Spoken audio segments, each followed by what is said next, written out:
Welcome, welcome, welcome on into Spillane Field for a presentation of Wareham Gatemen baseball against the Harwich Mariners today from the home turf. Like I said, hi everybody, my name is Enrique Demore. We're taking you through the action today between the Gatemen and the Mariners. Third meeting between these two teams. Gatemen are 1-1 against Harwich. They were walk-off winners. The first time these two teams played way back on June 13th. As strike one is delivered from today's starter Tyler Kaiser to the leadoff man Tanner Morris.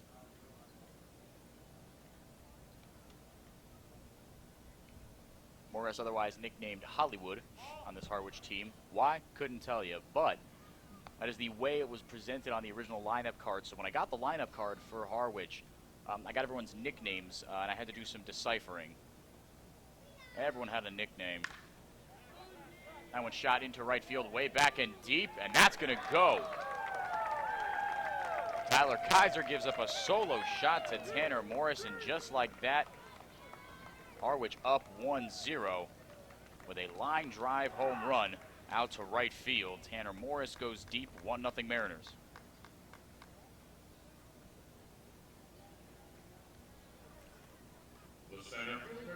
Kaiser making his first appearance as a starter. He made a few appearances for the Gatemen as a reliever. It's been an up and down year for him,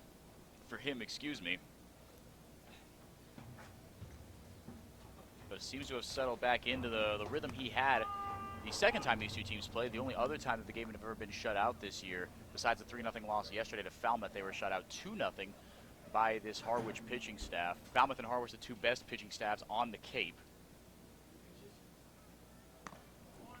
That one upstairs, 1-1 now. To Chris Gatlin, batting .240 on the year. His nickname on the lineup card, Loco. Again, couldn't tell you why. Upstairs to Loco, 2-1.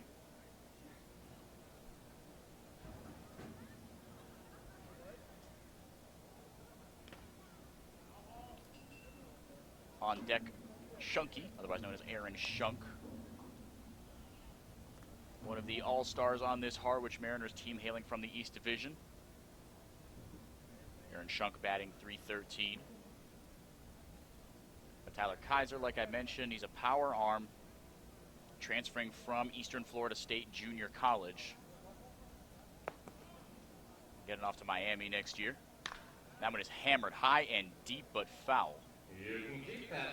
Chris Gallen got a hold of that one, but is safe. Just a loud, long strike at the end of the day.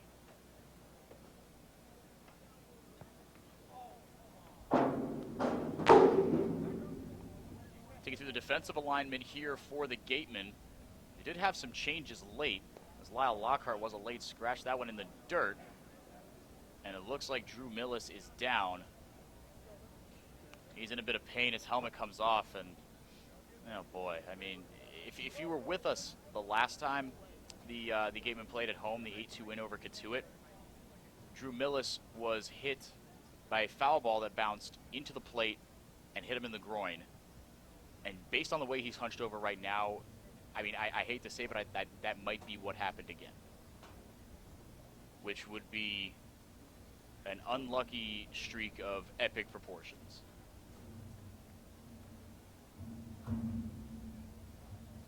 Maybe it was something else, but I think we might see Gian Martellini making a second substitution here in as many home games for Wareham. I mean, you can't make this stuff up. That's brutal. Millis back up. Thought about putting the mask back on. One trainer off, one trainer still holding on there.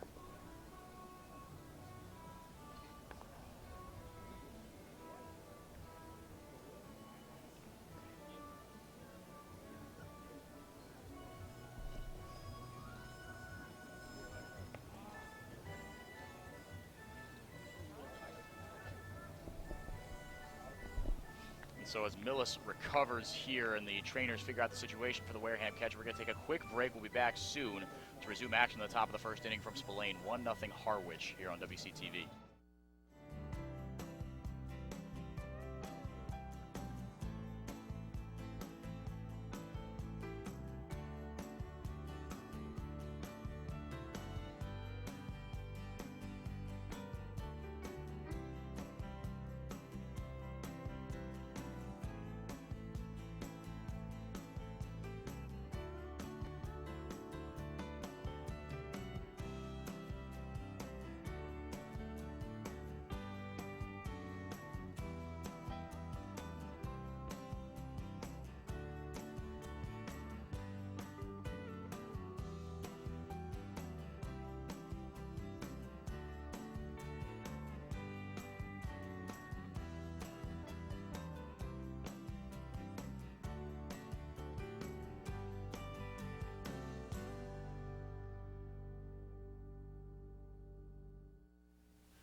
Welcome back to Spillane Field. Drew Millis, thank goodness, he is okay. That one hammered into right field, racing over on it. Goldfarb makes a nice running catch for out number 1.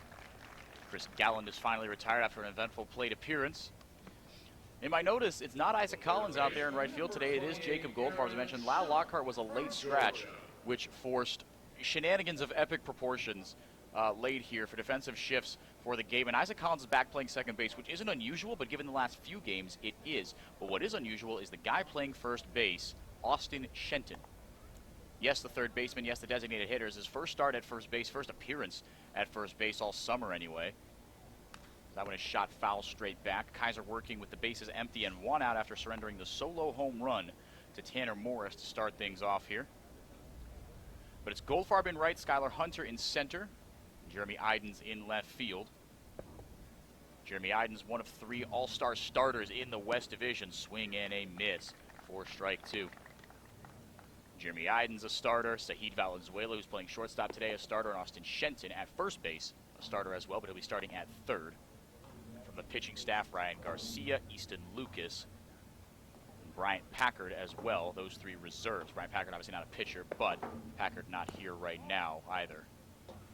That one low, 1 and 2. Tyler Kaiser going with a waste pitch there. Breaking ball really good to get that strike 2 swing and miss from another guy who's an all-star for the East, Aaron Schunk. Will be playing in the All-Star game at his home field, at White House Field. Swing and a miss. He got him on strikes. Tyler Kaiser keeps it low with a lot of success. He got 1 away here or 2 away, I should say, on the swinging strikeout. That one brought to you by the law offices of Lang, Exafaris, and Bullard. Now Andre Lipsius steps in, batting .297.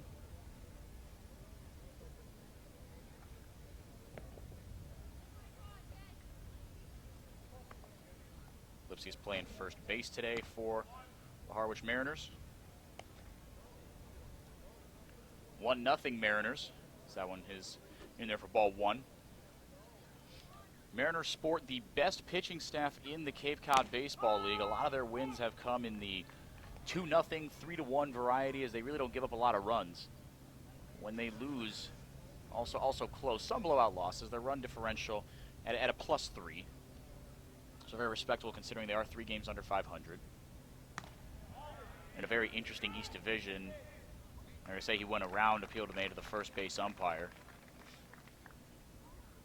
Wareham in first place in the West, but in the East, Harwich in a cool third behind a streaking YD team and a Chatham Anglers team who, despite the success that Wareham has had against them all year, sweeping them 4-0 in the season series with a +22 run differential.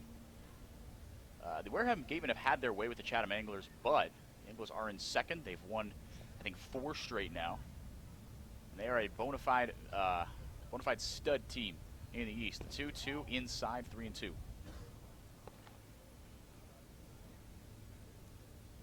We'll finish up that defensive alignment here for you for Wareham today. Like I said, Idens, Hunter, Goldfarb left to right in the outfield. Full count pitch, rung him up at the knees. 2 strikeouts for Tyler Kaiser in the first, and he bounces back after giving up the solo shot to Tanner Morris. That is the reason for the 1-0 scoreline in favor of Harwich. We go to the bottom of the first here from Spillane on WCTV.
Welcome back into Spillane Field. 1-0 Harwich on WCTV. Gatemen and Mariners squaring off for the third time this year. First pitch to Isaac Collins, hammered foul. Collins starting at second base today after Lyle Lockhart was a late scratch and threw the Gatemen lineup defensively into disarray. The new lineup, Isaac Collins, Zahid Valenzuela, and Austin Shenton, 1-2-3. Collins at second, Zahid Valenzuela at short, and Austin Shenton at first base.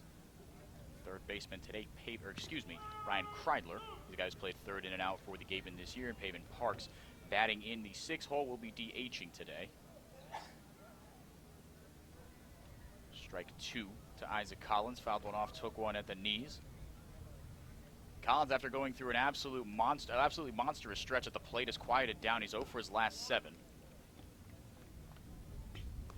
Takes a breaking ball outside from Danny Poitamani out of Stevens Institute of Technology, a D3 school out in New Jersey. The high school that I went to, Sage Hill School, a teeny tiny college prep school in Southern California, played Division VI high school baseball. Bet you didn't know there were that many divisions, did you? Well, there are. That one upstairs, 2-2 to Collins. There are actually 7 divisions, but we played in the second lowest one. Anywho, we've only ever had one kid go D1. He plays for Cal, teammates with Andrew Vaughn, Jared Horn as well. But a guy who was a senior when I was a freshman, Michael Ureta, went to Stevens Tech as well. That is my connection to that school. Collins hammers one out into right field, going back on it, reaching up and making the catch is Norman. And Norman makes the grab for out number 1. That one well hit, but statistically speaking, Collins' struggles at the plate continue.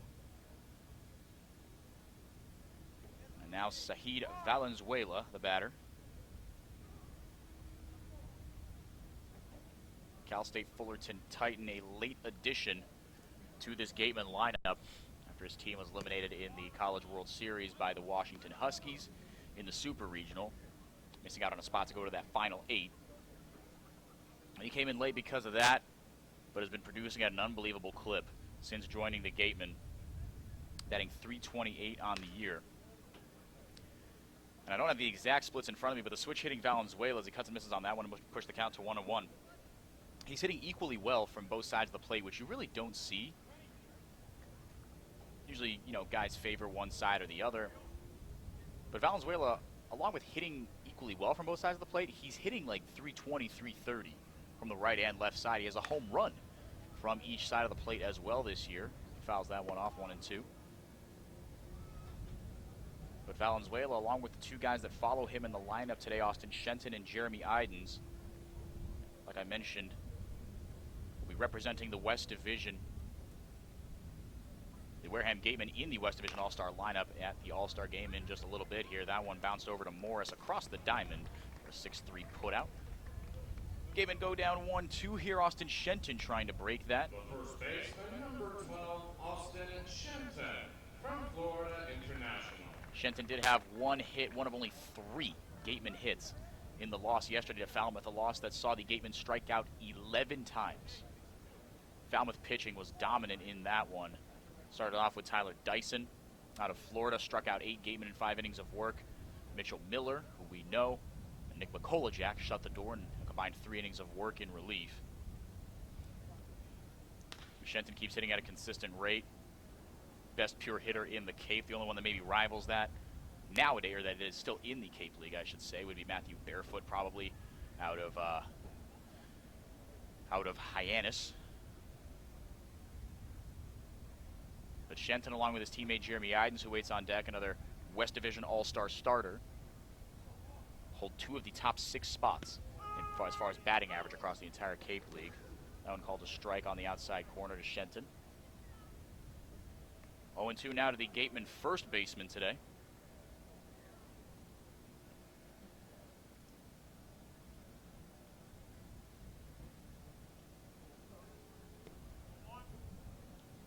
That one misses outside. Behind the dish today for Harwich, Mason Meadows. Dives to his left, drops to his knees to keep that one from rolling to the backstop, but the bases are empty here. That one in the dirt again.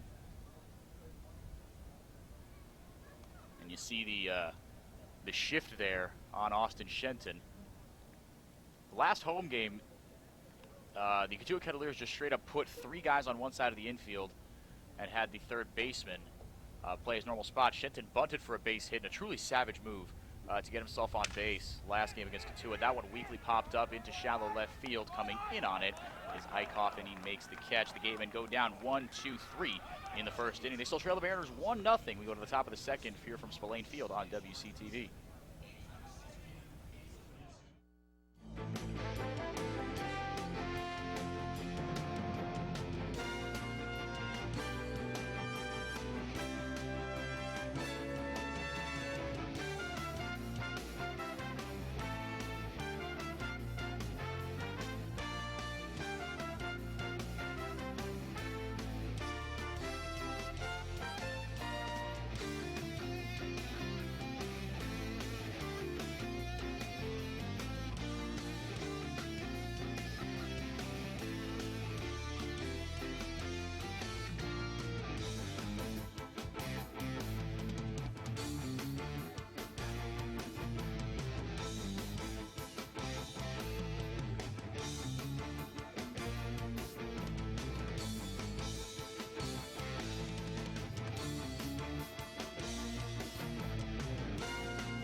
Nothing Harwich from Spillane Field, home of the Wareham Gatemen.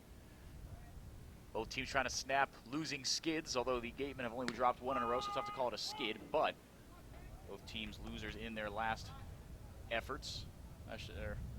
Efforts, maybe a poor choice of word, but you get the idea. Strike 1, delivered to the 5-hole hitter Brad Debo out of NC State. Kaiser had an interesting first inning of work, delivered strike 2 though here, bouncing back very well against the NC State Wolfpack member. What do you call one Wolfpack? A wolf? Maybe. Swinging a weakly hit ground ball over to Ryan Kreidler at third, across the diamond on a couple hops for out number 1. 4 straight retired after the solo shot given up to Tanner Morris to give Harwich that 1-0 lead you see on your scoreboard. Number 18, Danny Casals from Maine. Danny Casals will bat now. Batting just .209 on the year. Out of the University of Maine.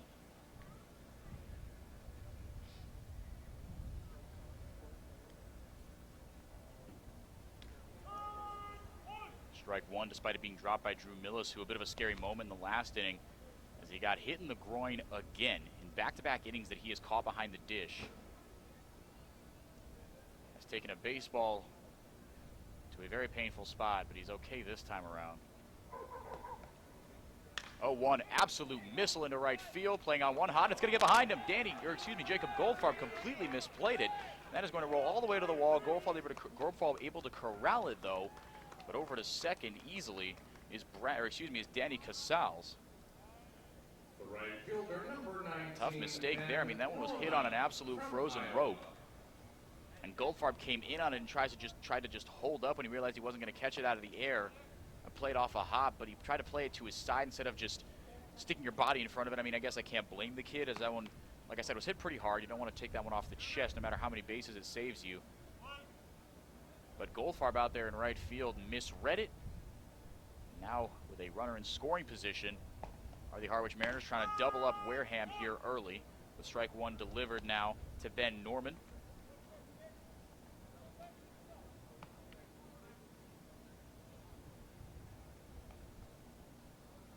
They're going to call that a single by Casals, but advancing on the error by Goldfarb. That one misses 1-1.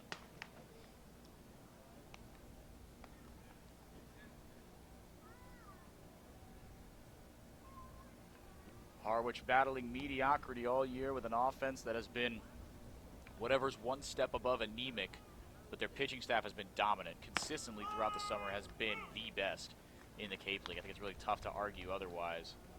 The 3.32 team ERA that was not too long ago below 3 the entire year is the reason that they were in a lot of games despite being in the bottom 3 in pretty much every offensive category. Batting average, runs produced, home runs, and stolen bases. That one chopped weakly right side. Fielding it on one hop is Shenton, but that one is foul, so just an uneventful strike, 1 and 2. Retreating back to first is Danny Casals, or excuse me, to second. Left to right in the infield for Wareham today, Kreidler, Valenzuela, Collins, Shenton, behind the dish, of course, Drew Millis.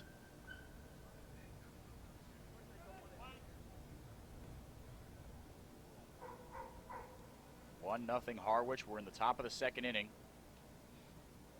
Danny Casals on second base. Ben Norman trying to drive him in, but he will not. That one tipped into the glove. Strike 3. Tyler Kaiser rolling here early despite giving up the solo home run. He's got 3 strikeouts on the day. Seems to be bouncing back nicely from a pair of appearances that saw him get roughed up in the middle part of the season. The most success he's had was against these very Harwich Mariners in his first appearance of the year, way back on, I want to say it was June 16th. Yes, June 16th. That was the Gatemen's first loss of the entire year. It was at White House Field, 2-0 at the hands of these Mariners. But Kaiser went 2 2/3 and struck out 5 Mariners in that one. Mason Meadows now the batter. 1-0 to him. Kaiser had the stuff of a closer. And really, he was having an awesome year until a couple of appearances that didn't go his way. That one lifted easily into center field. A couple of Gatemen already retreating towards the dugout as the sure-handed Skylar Hunter comes down with it out of the sky. Harwich registers a single, but nothing more as Ben Norman and Michael Meadows are retired here in the second. To the bottom half of the inning we go on WCTV, still 1-0 Harwich.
Welcome back to Spillane Field, 1-0 Harwich. Gatemen getting their second crack at Danny Poitamani out of Stevens Tech. Second crack, I should say, today.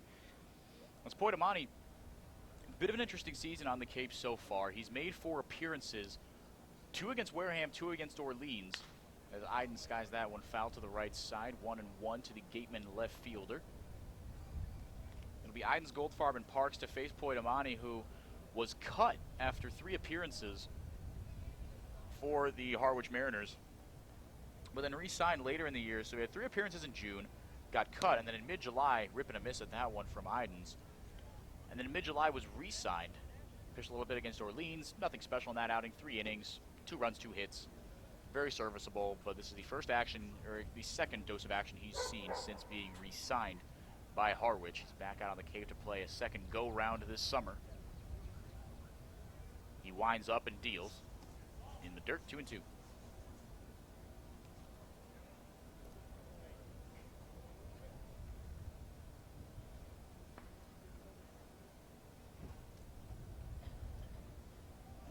Both times that these two teams have played, Poitamani has seen action in some way or the other. He has not allowed a hit to the Gatemen this year so far, though. Now he's only pitched 3 innings of work against Wareham, but still no hits allowed against a Gatemen offense that is in the top half in almost every statistical category. First in runs produced, 4th in home runs. He's put up double-digit runs on very good teams on multiple occasions. That one shot out to center field. Easy pickings for Chris Galland in center. 1 away. Jeremy Idens is retired. The right fielder, number 45, Jacob Goldfarb. Jacob Goldfarb will bat here out of Oregon, redshirt junior. Goldfarb, despite hitting .250 this year for the Gatemen after being signed by Catuit after he was released by the Kettleers, his on-base percentage is the stuff of legends. I mean, he's had games, specifically the game against Chatham comes to mind, the 9-2 win, the most recent one, where he went one for one, but reached base 5 times, was walked 3 times, and was hit by a pitch. So Goldfarb has been producing despite a .250 average. His OPS is at 1125. And that one gets a piece of him, so he's on board yet another time. The designated hitter, number 16, 0 for 1 with 2 walks yesterday. 0 for 2 with a walk against Catuit. 1 for 1 with 3 walks and a hit by pitch against Chatham. And 0 for 1. I mean, since joining the Wareham Gatemen, he has been nothing short of awesome. On-base machine. Billy Bean would love this kid. He was hit by a pitch just now. So now with 1 on and 1 away, here comes Pavin Parks. Late substitution into the lineup. As Lyle Lockhart was a late scratch. Pushed Kreidler. Shortstop to third, Valenzuela from second to short, Collins from right into second base. So actually, my mistake, it was Goldfarb that was the late addition. He took over Collins' spot in right, and Shenton moved across the diamond from third to first. Parks was the DH from the get-go.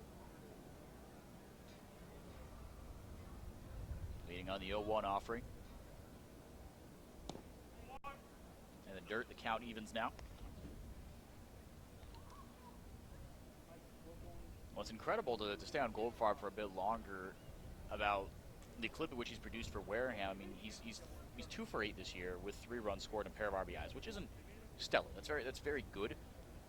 But in 8 games for the Catuit Kettleers this year, he was a very unfortunate 1 for 19, batting just .053 in Catuit, having a bit of a career renaissance this summer here since being signed by Wareham.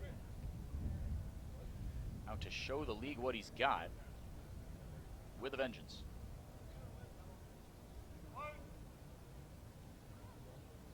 Time back in.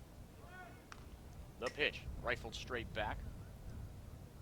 Goldfarb was off on the pitch, so he will retreat.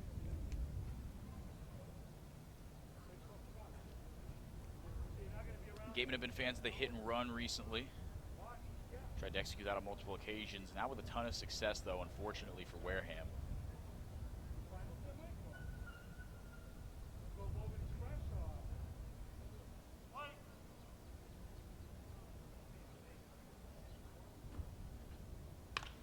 That one lazily hit into shallow right field. Going to get down for a base hit as the center fielder Gallant comes in on it. Everybody moves up a station. Cranberry jerseys at first and second base for Wareham. Pavin Parks reaches with a single. Ryan Kreidler's got a shot here with 2 on and 1 out in the second. The third baseman, The Mariners have the exact same color scheme as Wareham, the red, white, and blue. The red is almost the same color, the blue is exactly the same color, and the white, well, it's white. So The Gatemen, for the second time all year, besides the road game at Brewster, just about a week ago. The only two appearances we've seen for these red uniforms, of course, on Friday home games, they have the red T-shirts with Cape Cod across the front of them, but that is not the case here. Infield double play depth. Morris and Casalza short and second respectively. This one driven high and deep into right center field, converging on a Norman and Gallen. Norman reaches up and makes a nice catch. Everyone retreats. Tough break there. Ryan Kreidler put a shot into that one, but hit to one of the deeper parts of the ballpark, and Ben Norman had it read all the way. Tough break for him. Second out of the inning. Here comes Drew Millis. From Missouri State.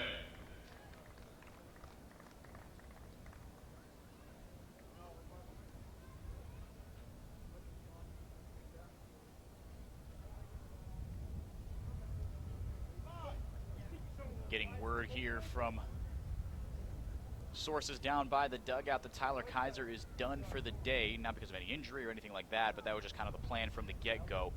Bullpen day for the Gatemen, everyone going 2 or 3 innings. So we're going to see quite a few bodies out of the pen and out of the pitching staff for Wareham. Strike one delivered to Millis.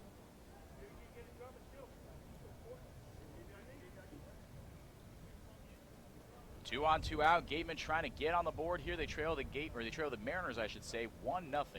Tanner Morris with a solo shot to lead things off in this one. Swing and a miss.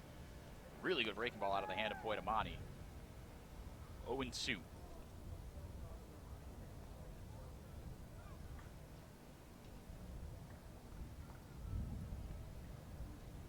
Poitamani trying to retire Millis here and get out of a jam.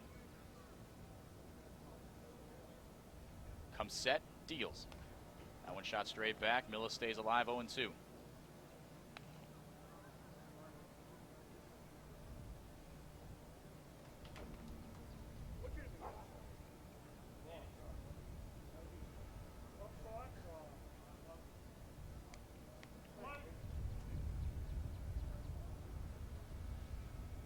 Goldfarb at second, Parks at first. Poitamani, deep breath, kicks and fires.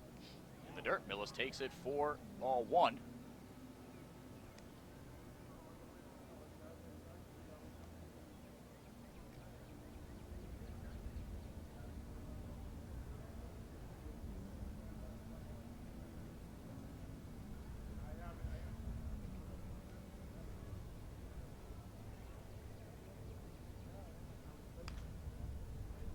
Millis cuts on that one and fires it straight back. He's still alive.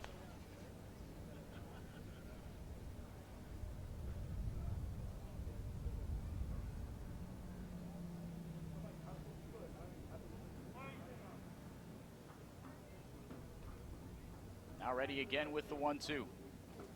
Poitamani to the plate. Swinging a line drive right into the chain link fence in front of the bleachers. Everyone's okay.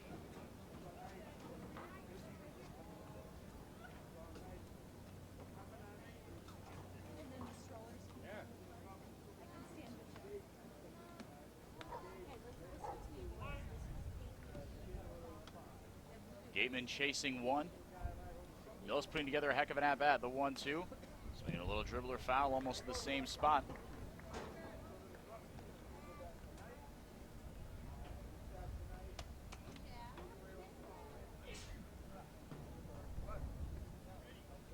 Skylar Hunter waits on deck, batting 174, slowly improving that batting average. He's been one of the better hitters in this Wareham lineup over the last 10 days. The 1-2 in the dirt. Making Poitamani work here is Drew Millis. Goldfarb sits at second, Pavin Parks at first. Goldfarb hit by a pitch to start off the inning, and Parks singled him over to second base on a little blooper that landed in front of the center fielder, Chris Gallen. Gatemen offense trying to put up some run support early to help out Tyler Kaiser, who's a starter today, and someone else going to come in for him in the third. We'll see who that is when the inning flips over. Gatemen trying to make sure that doesn't happen for a little while here. The 2-2. Swinging a high fly ball, lazily hit foul over the Gatemen dugout.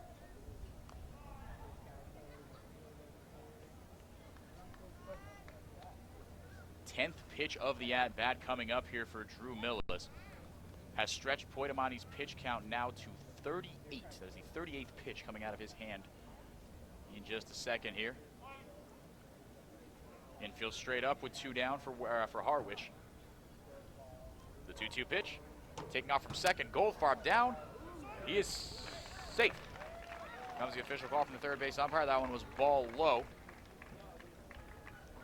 And on the throw, moving up to second as well, Pavin Parks. So Goldfarb pressing the issue here on the base paths.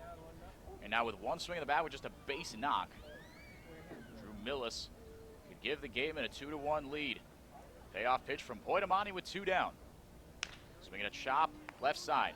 Gloved on the third base line by Shunk across the diamond and picked out of the dirt by Andre Lipsius for out number 3. The Gatemen get so close to scoring, but Strand 2, they trail, 1-0 here on WCTV. We go to the top of the third when we come back.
Welcome back to Spillane Field. Enrique Demore bringing you the action from Wareham. Mentioned it's going to be a bullpen day for the Gatemen, and so it is officially now. Joseph Barron making his first Cape League appearance, the redshirt sophomore out of Lackawanna College. 5'11", 190. Was a two-way guy for them. Hit 250 with a home run in 14 games played. That one is shot right into the plexiglass, right in front of our JD Rossi and Cam Stewart, bringing you the action on our YouTube channel, where you can also check out this game if you get sick of me and want to hear JD and Cam. Of course, you've heard all three of us almost ad nauseum at this point, probably. But we thank you for tuning in here whenever, why ever, and wherever you are doing so. Lefty out of Hazleton, Pennsylvania initially.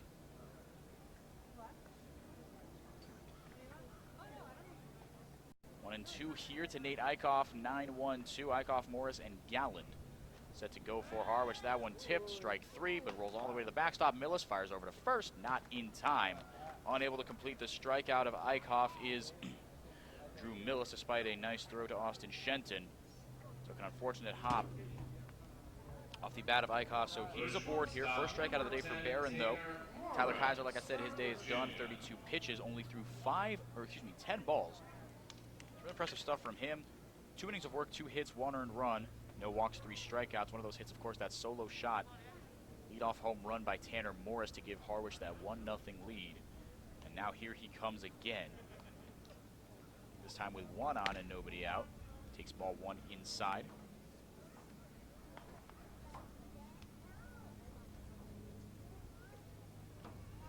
strikeout of Eichhoff, brought to you by Lang, Exafaris, and Bullard, the official strikeout sponsor of your Wareham Gatemen. Fastball just misses upstairs, 2-0.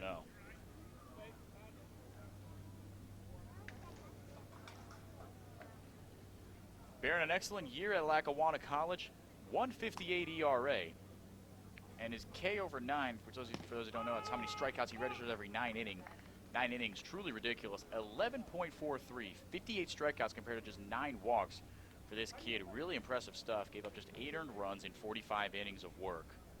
6-1 record, 11 starts for the Lackawanna College Falcons.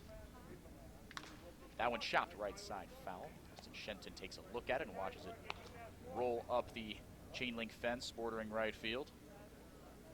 But Barron has worked out of this 2-0 hole and now has 2-2 to Tanner Morris.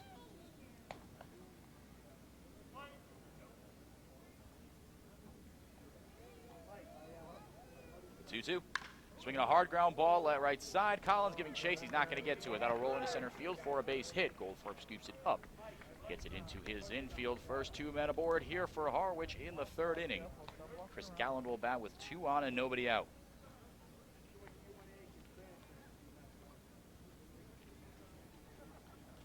Isaac Collins has played a little more up the middle, getting ready for the potential double play. So that one became a little tougher for him to field. He's still there double play depth, as it is still potentially in order for Wareham.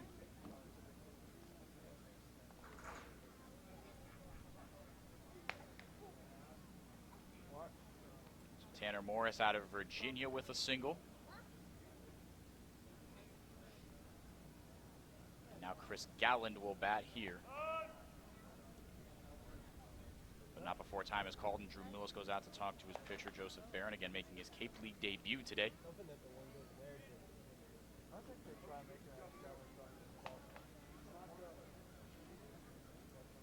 Chris Galland, teammates in the springtime with Gateman catcher Gian Martellini.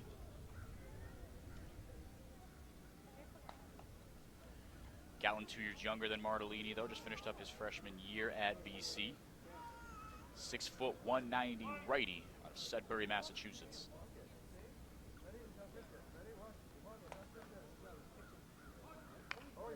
Drop down the third base line. Across first, they'll get the first runner. So a good sacrifice play there by Chris Galland. You saw Ryan Kreidler come in on it, call off his pitcher, Joey Barron, and Barron promptly ate the deck to try to get out of the way of the throw from Kreidler. Good 5-3 put out there, but it does put 2 in scoring position with 1 out. A very dangerous situation here for the all-star Aaron Shunk.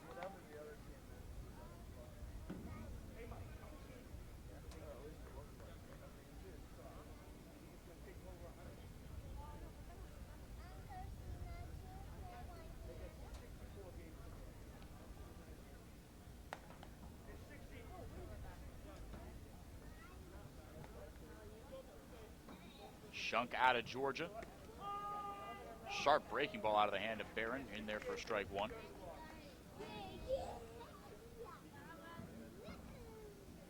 Shunk 6'2", 193, lanky kid, just finished up his sophomore year down there in the SEC, a very good Georgia Bulldog program. Teammates with Gateman starter Will Proctor.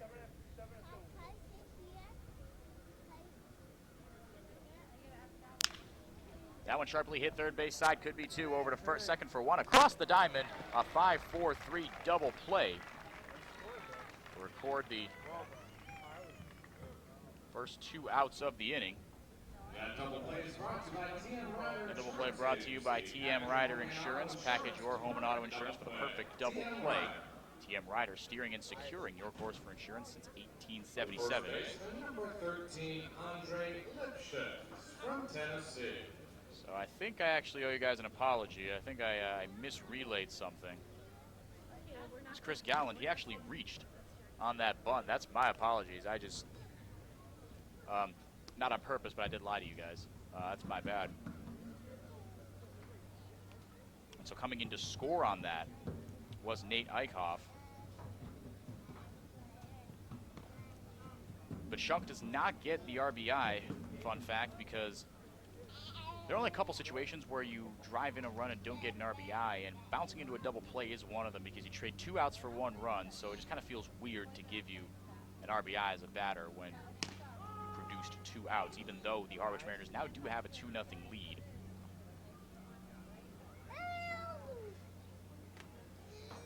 Now Andre Lipsius, the batter. Check swing, foul ball. 0-2, or 2-2, excuse me.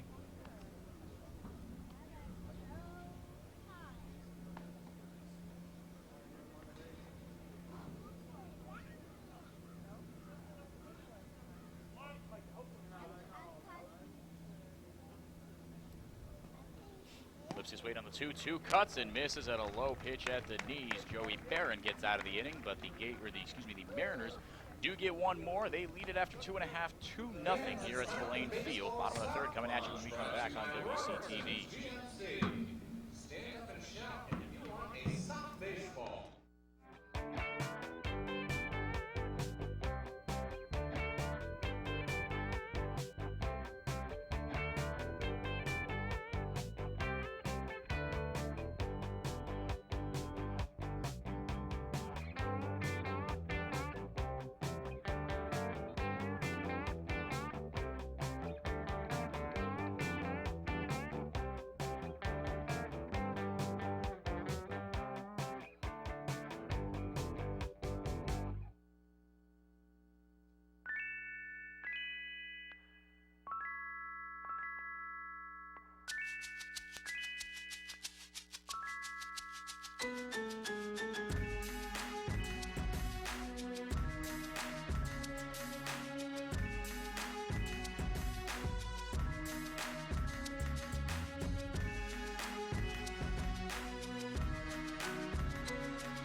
Welcome back to Spillane Field. My name is Enrique Demore here on WCTV, bringing you the action from Wareham.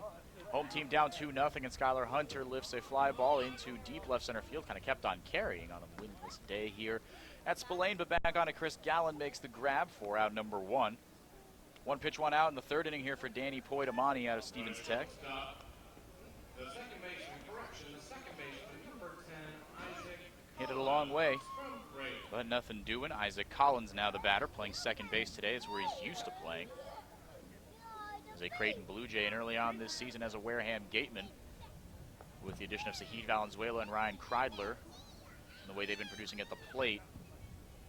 Collins was shoved into right field because they needed his bat still in the lineup. Even though he is 0 for his last 9, after flying out to right field today, has been one of the hotter bats in the Cape. Collins batting .290 now, still very respectable. Many people around these parts think of it as an all-star snub, even though the Gatemen did get 6 all-stars to the Cape League's all-star game. That one shot back 0-2.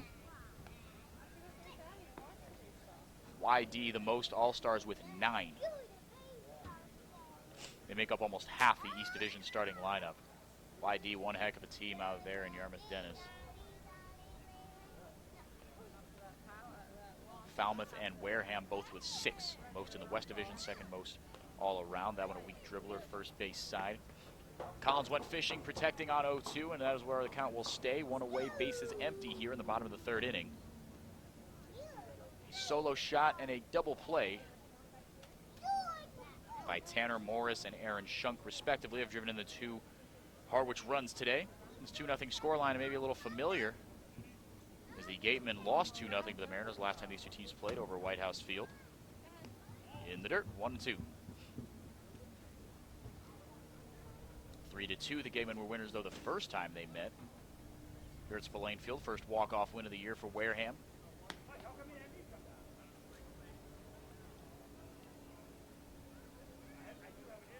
First home win of the year Gatemen now 10-4 at home. Swing and a miss. That one dropped by Meadows, though. Picks it up and gets it over to first to complete the strikeout. Isaac Collins down on the first strikeout of the day from Danny Poitamani. For out number 2, here comes Sahid Valenzuela. He's searching for his first hit of the day. From Cal State Fullerton.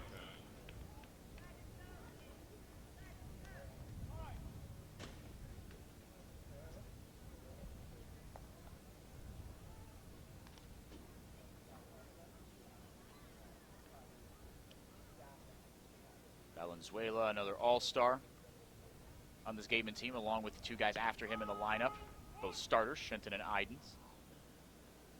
The only 3 guys in this Gateman lineup still hitting above 300, and Austin Shenton hitting 391. Busted out of a slump with 3 hits against Katuitt, but struggled yesterday in the loss to Falmouth. Did get a base hit, though, 1 of 3. Now Valenzuela here, 1-1 count to him. Valenzuela also a 3-hit performance against Katuitt in the 8-2 win. From the windup, Poitamani deals hard fastball, catches the inside corner.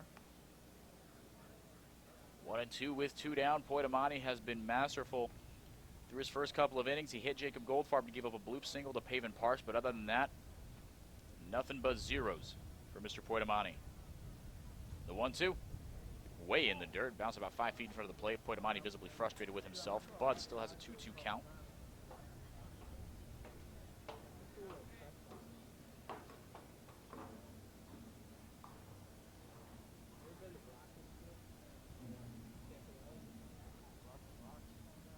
From the windup, the 2-2 pitch. Swinging a high fly ball, deep left field, going back on it. Norman still going back, reaches up and makes the catch. Sahid Valenzuela gives it a ride, but that is out number 3 here in the 3rd inning. Third of the way through this one, 2-0 Harwich on WCTV. We'll be right back with the top of the 4th when we come back.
Attention please, a pitching change for Gatemen. Now pitching number 53, Tyler Ahern from Florida State.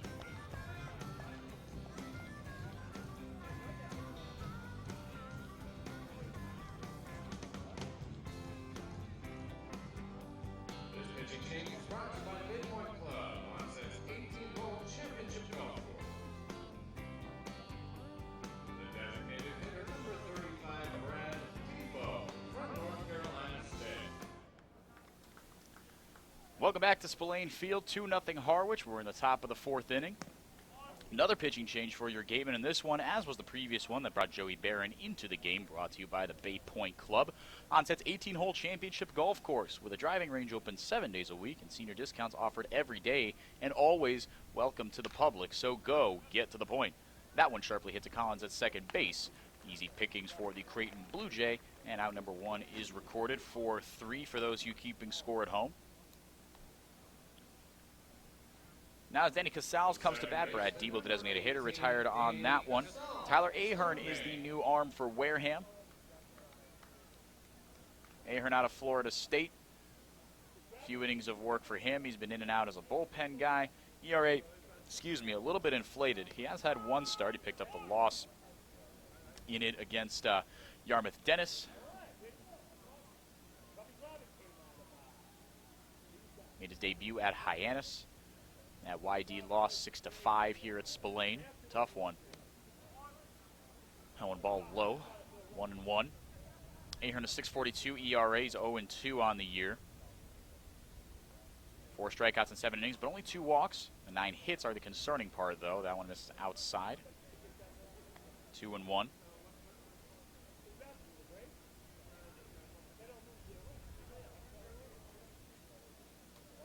Tyler Ahern just finished up his freshman year at Florida State for the Seminoles.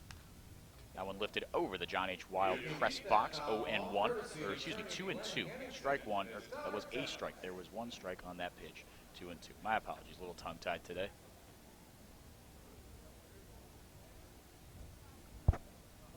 Ahern similarly average year at Florida State. 18 innings, a bullpen guy at Florida State. That one shot foul as well. Will stay at 2-2. 5.50 ERA. Longest he's gone is 4 innings at Florida State. And here for Wareham, his season high has been 3. He's gone 3 his last 2 appearances. Both he picked up the loss. Lost to YD and a loss to Brewster. Gave him 5 earned runs in his last 6 innings of work. 3-2, the count fills up. Now to Danny Casals. Second baseman out of Maine. Upstairs, he lost him. 1 runner aboard here with 1 out for Ben Norman. He's 0 for 1 today with a strikeout. Right fielder number 19, Ben Norman from Iowa.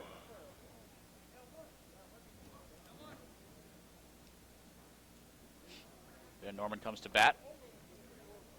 Final line on Joey Barron, the redshirt sophomore out of Lackawanna College. 1 inning of work. 2 hits, 1 unearned run. No walks, 2 strikeouts. Gatemen trail at 2-0. That run unearned. As Norman shows bunt, pulls back. Bud called a strike at the knees by the home plate umpire, 0-1. That run unearned because Nate Eichhoff, who waits in the hole right now, came around to score and he dropped 3rd strike. So he shouldn't have been on base in the first place, is the logic behind the unearned run there. A pair of singles and a double play later, he was home. Pickoff attempt over to first. Ahern fires over to the first baseman, Austin Shenton. Nothing doing, though.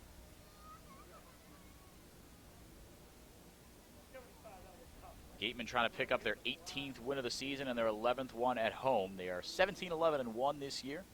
Harwich 13-16-1. They are 6 games back and 11 points back of the YD Red Sox. Gatemen ahead of the West still with a 3-point lead over Hyannis, as Katuitt handled the Harbor Hawks yesterday. But today, getting absolutely murked. It's a technical term for you, murked, by the Falmouth Commodores, 8-0 in Lowell Park. Fouled straight back, 1-2. Orleans ahead of Brewster, 3-0 at Stony Brook. Hyannis and Bourne tied at 0-0 in the bottom of the second. 8-0 Commodores, as I said, at Lowell Park. That game's in the 6th. YD and Chatham getting ready to go from Veterans Field at 7 o'clock. 2 best teams in the East, 2 of the best teams in the Cape, really. I think the top 3 in debatable order. In my order, and Wareham and YD, it's tough to distinguish. YD's been a little more consistent, so maybe they edge out Wareham for the top spot overall. I think Wareham, the top team in the West, for sure. Chatham in a close 3rd overall. That's my opinion anyway. Feel free to disagree.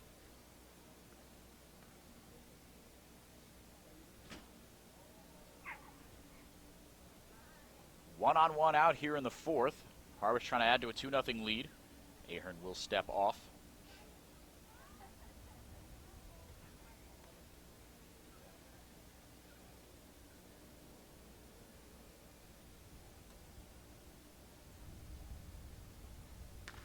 That one chopped right side foul. Sharply hit. Could have been extra base if it stayed fair, but Austin Shenton hugging the line over there at first base as he's holding on Danny Casals at first base.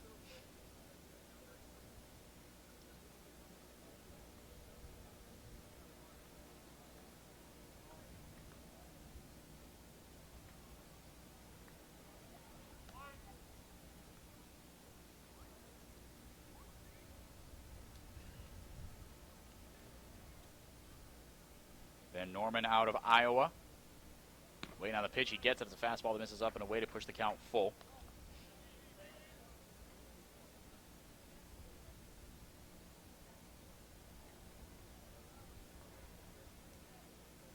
Not too many Big Tenites in the cave. The power conferences, usually the ACC, SEC, and Pac-12. Big 12 also really good conference. Rip and a miss. Snap throw down to first. It's going to roll into right field.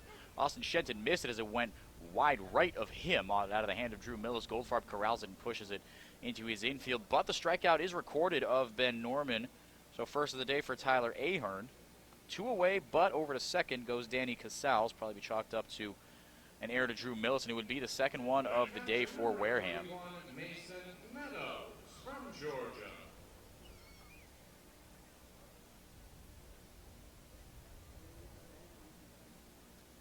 We'll see exactly how that's scored. I imagine, like I said, it'll be an error. Casals moves up to second. Norman struck out, and a strike at the knees to Mason Meadows.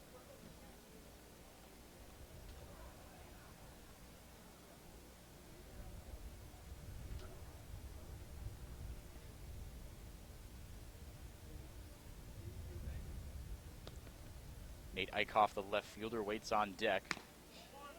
That one upstairs, 1-1. And do indeed chalk that up to an error by Drew Millis. So second one of the day. First one committed by Jacob Goldfarb in right field. Let a sharply hit single roll past him, turn into a double, or you say 2-base hit.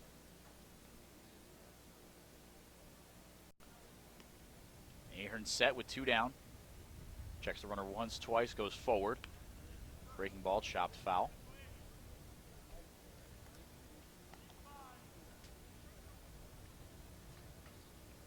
Meadows 0 for 1 today. Flew out to Skylar Hunter his last time up.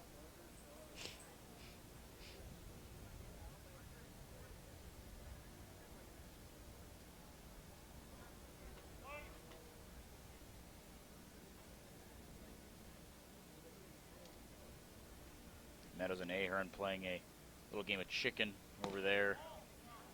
Fastball doesn't miss by much upstairs. 3-2, or 2-2, excuse me. 2 down though, so 1 strike away from getting out of the inning is Tyler Ahern.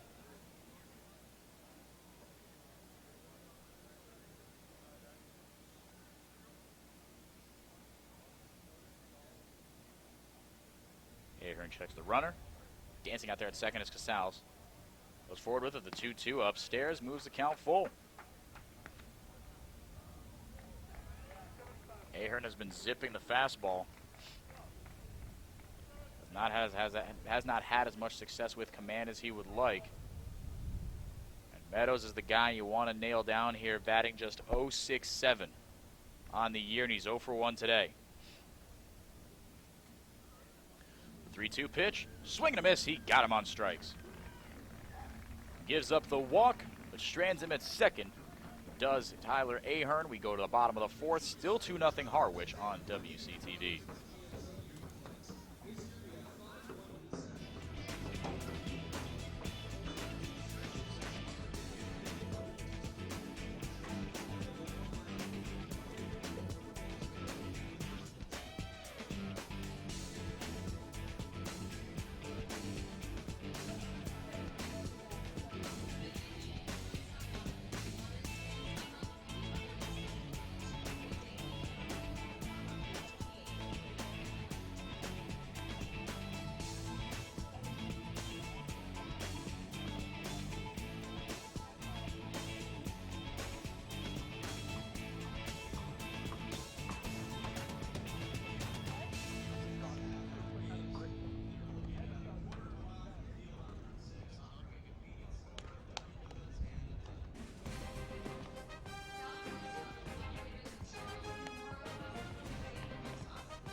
Welcome back to Spillane Field here on WCTV, a presentation of Wareham Gatemen Baseball. My name is Henrique Demore.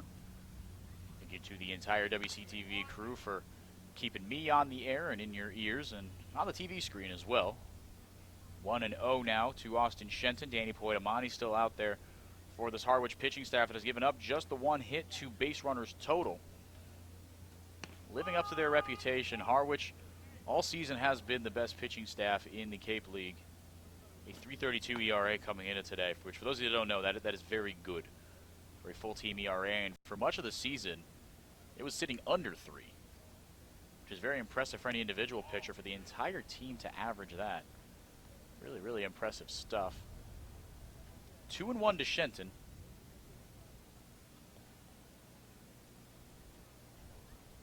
Shenton 0 for 1 today, 391 is his batting average on the year.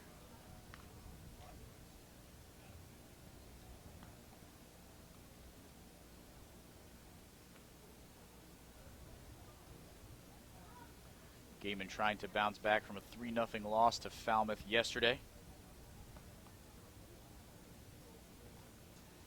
Tyler Dyson out of Florida made mincemeat of the Wareham hitters. That one shot foul onto the roof of Wareham High and Middle School here. Dyson by himself struck out 8 guys, and Mitchell Miller came out in relief.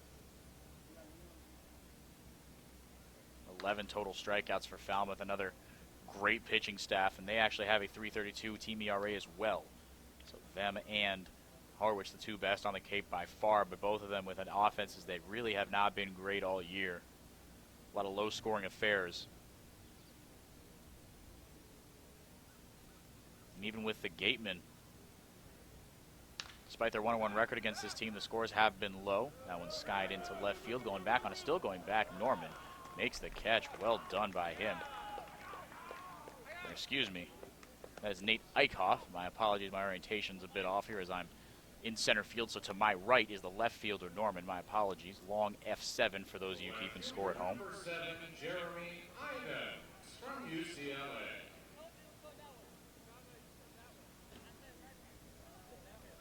A couple of hard-hit balls and a couple balls that have gone a long way, but it's Harwich defense, 5th best in the Cape, so pretty middle of the pack. But has been putting in some work here. First pitch to Jeremy Idens, ball 1 low as Idens showed bunt and pulled back, sent third baseman Aaron Shunk scuttling in and racing back to his position. He's playing even with the bag, about 10 feet off the line at third.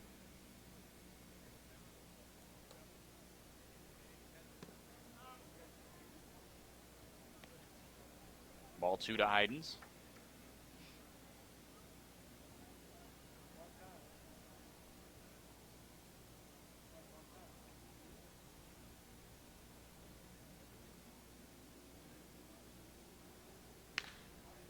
That one shot into center field, backpedaling on it, leaping and making the catch is Chris Callan. Line drives into the outfield. They are some of the most deceptively difficult plays to make if you are an outfielder, and Galland had an okay beat on it, but was pretty confident just backpedaling, and that one just kind of kept on carrying. He leapt up and made the catch at the last second. That one again hard hit off the bat of Idens, but 2 down here. 7 straight Gatemen retired after the Pavement Park single. He's the only guy who has had a base knock for Wareham today, and this game looking a lot like the Falmouth game yesterday. Gatemen have been so darn good at home, 10-4 to be exact, at 1.8-1, indestructible at Spillane Field. Ball 1 now to Jacob Goldfarb. Was hit by a pitch and stole a base back in the 2nd inning, but was stranded at third. Shoots that one high and foul out of play.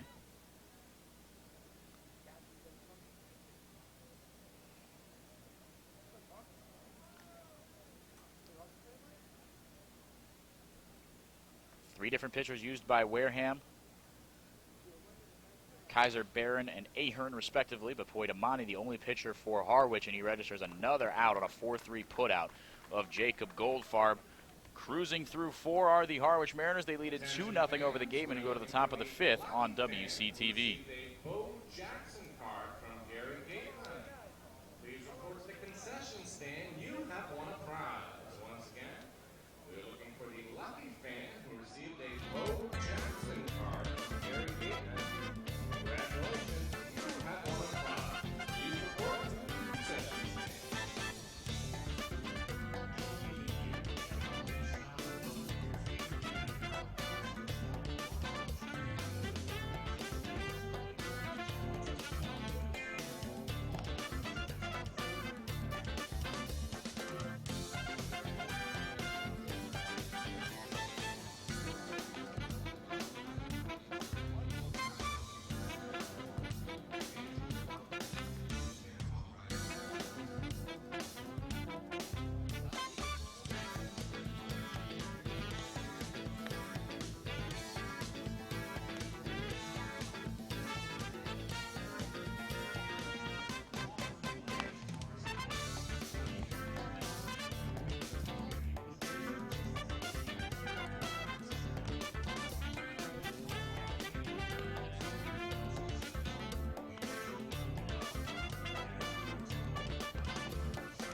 Welcome back to Spillane Field, 2-0 Harwich. Danny Poitamani for the Mariners has been lights out. He has not allowed a hit coming into the game against the Gatemen, but has allowed just one through his 4 innings of work.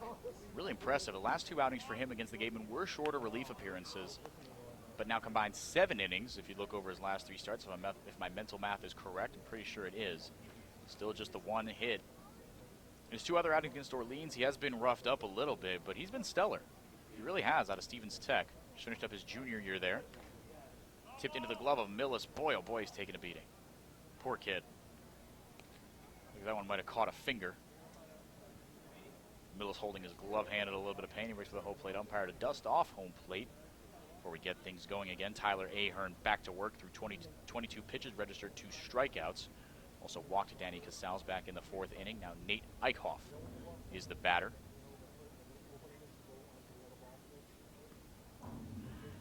Eichhoff batting just a $189, 11 points shy of the Mendoza line today. Strike on the outside corner, 1-1.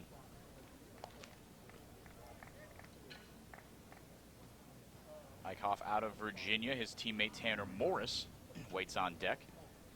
He's responsible for 2 of the Harwich hits today. They've got 4 in total.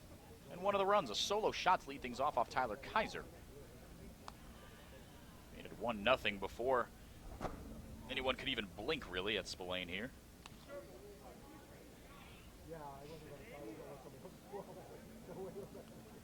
2-2 as that one is in the dirt. Eichhoff over 1 with a strikeout, but did reach and come around to score on the dropped 3rd strike.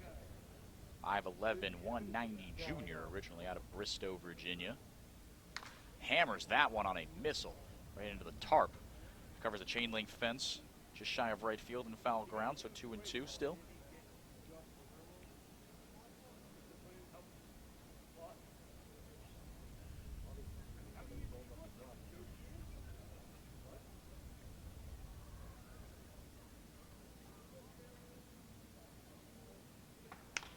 That one lifted lazily into left field for a base hit.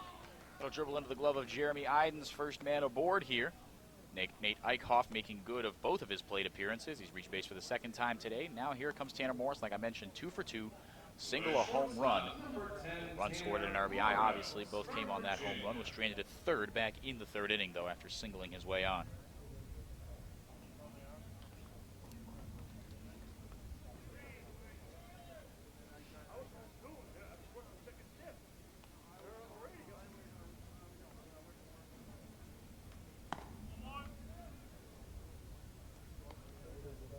Ball 1 to Morris. Just finished up his freshman year at Virginia. Eichhoff, the man on first, 2 years older than him, also a UVA Cavalier.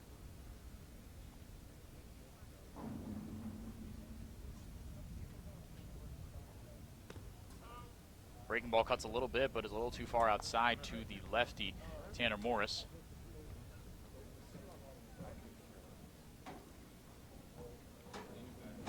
Morris this year, a great year. UVA 298.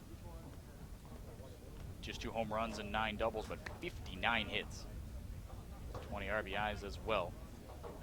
Everyday guy for Virginia. 50 starts. Out there in the ACC. 3-0 now to him. Unsurprisingly, not giving them a ton to hit.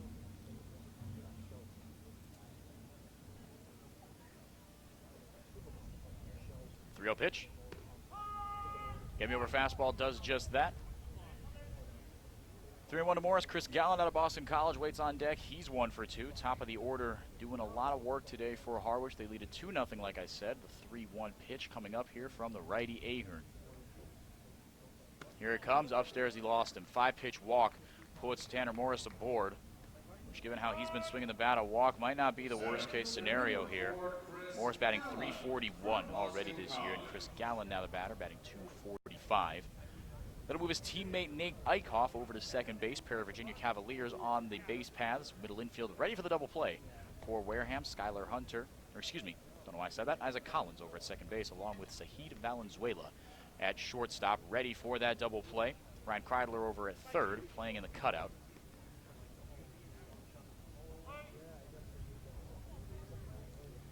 Aaron Shunk over 2 today, bouncing to a double play his last time up, but did get a run out of it. Joe's bunt pulls back as that one is a breaking ball that drops in low, ball one.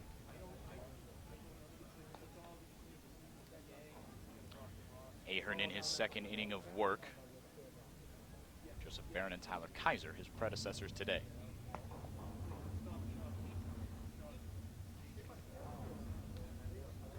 Ahern comes set, holds the glove out neck high, looks back, Valenzuela retreats. Hard fastball on the inside corner, heck of a pitch. Gets the result he wants, 1-1. Nobody out here in the fifth. Gatemen in a little bit of trouble. They already trail it 2-0 and have two more on the base paths for Galland and the all-star Aaron Shunk waiting on deck.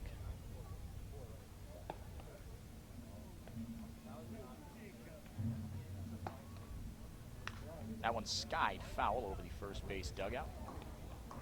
You can keep that foul ball courtesy of attorney Glenn Hampton and his daughter Tubbs.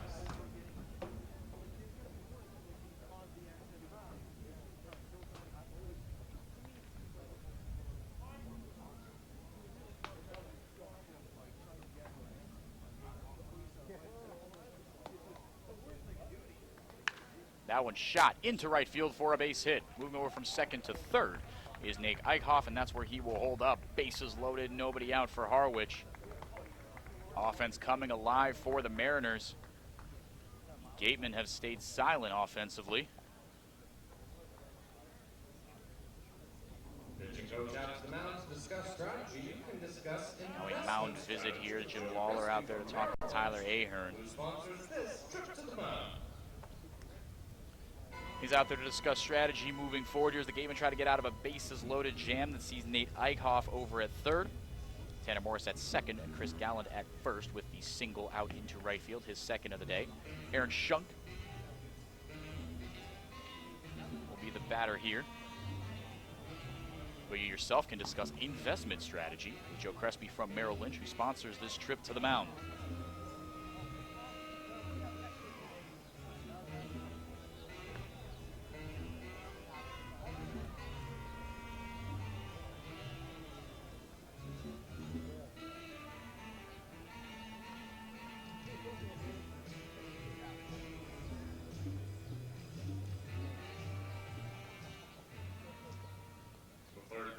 Number 28, Aaron Shunk from Georgia. Shunk steps in out of Georgia. Andre Lipsius waits on deck.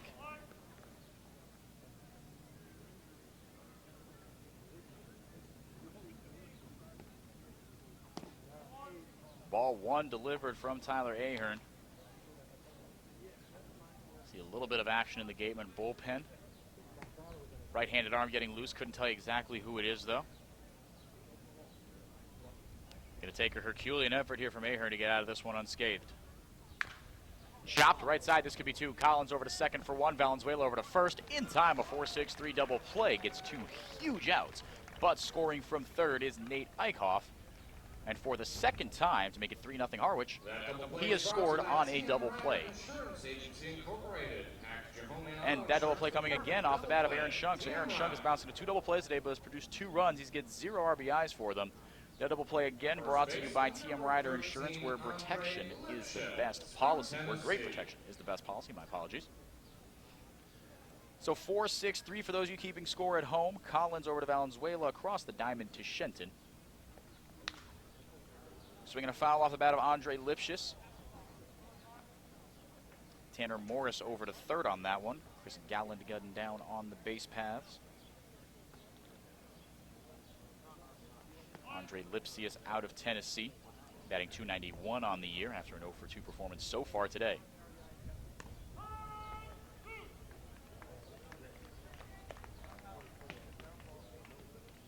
Lipsius very quickly down 0-2. Just finished up his sophomore year at Tennessee.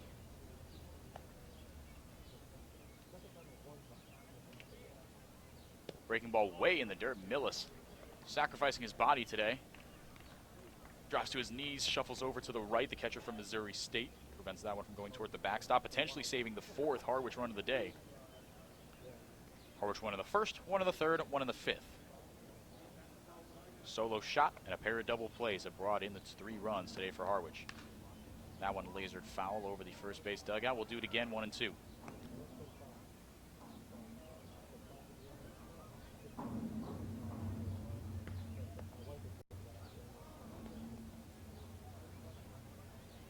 Lipsy is continuing on the Cape, the success he found in Tennessee this year, batted close to 300, everyday shortstop for the Vols. Team leading .315 batting average in a very tough SEC conference. That one chopped third base side, but foul. Kreidler gave chase. We'll do it again, 1 and 2. SEC All-Freshman in 2017. And Collegiate Baseball Newspaper Freshman All-American as well. High draft prospects for this kid, and padding that resume with a great summer here on the Cape for Harwich.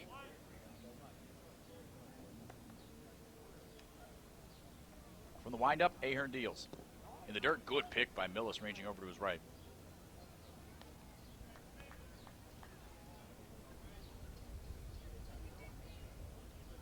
Eichhoff singled, Morris walked, Gallen singled, that loaded up the bases, and Aaron Schunk bounced into a 4-6-3 double play to bring home Eichhoff. Morris sits at third. That's all she wrote so far offensively for Harwich and for these two teams, as Wareham has been close to silent offensively. Just one hit for them. It was Pavin Parks way back in the second inning. The Gatemen have gone 1-2-3 in the third and fourth. They've been retired 8 straight since then. Parks, who had the single, will lead off the inning in the bottom of the fifth. 2-2 down, runner on third for Harwich. The pitch, outside count, goes full.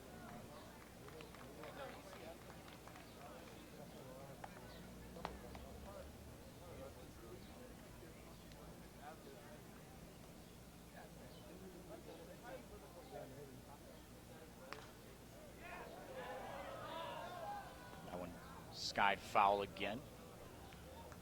Putting together a really good at-bat is Lipsius.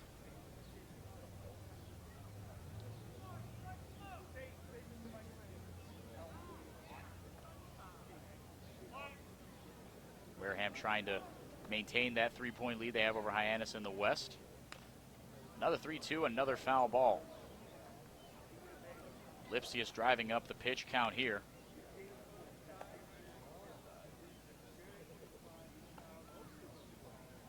'11th pitch of the at-bat coming up. Probably be Ahern's last inning of work. 3-2 pitch. Swinging a laser into left field, base knock. Bounces into the glove of Jeremy Idens on one hop, and more importantly, brings home Tanner Morris from third. 4-0 Harwich in the fifth.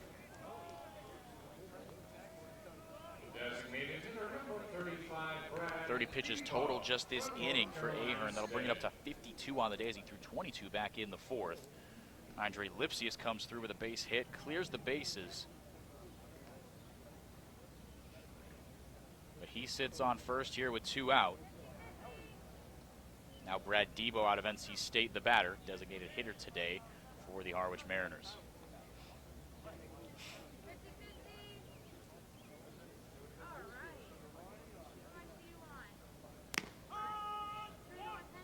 Strike 1 to Debo.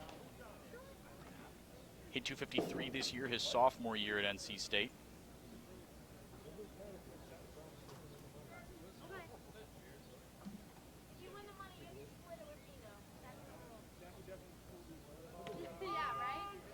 Strike 2. Ahern coming back with a vengeance. Trying to get out of this inning.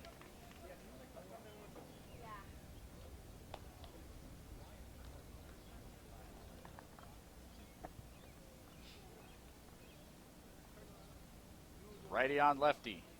Ahern deals. Check to swing, thought about it. Did he go around? Appeal made? No. 1-2.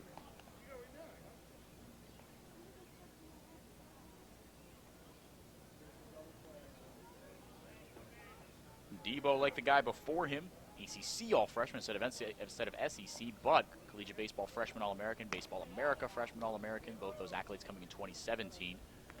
Their team All-ACC as a freshman, a little bit of a slump in his sophomore year, batting just .253 for the NC State Wolfpack.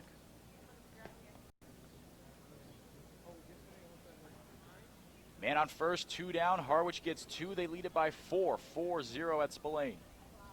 The pitch. Swinging a high fly ball into left field, but routine for Jeremy Idens. Good footwork there from the West Division All-Star starter. That'll retire the side, but like I said, not before Wareham, Harwich gets 2 more. They lead it 4-0. We go to the bottom of the fifth here from Spillane Field on WCTV.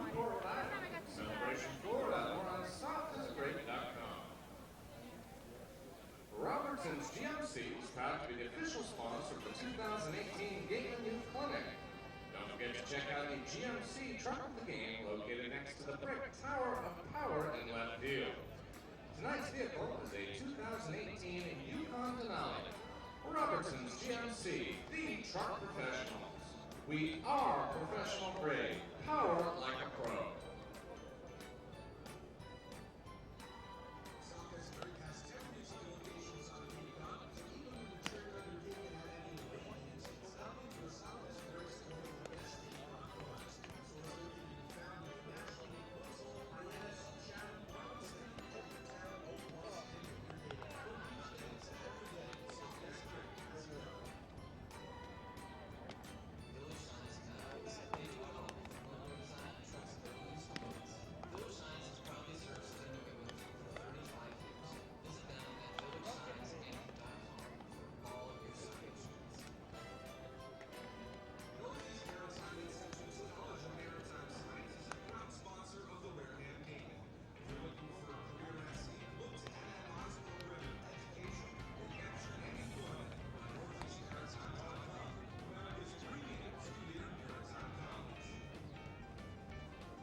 Designated hitter number 16, Haven Parks from Kent State.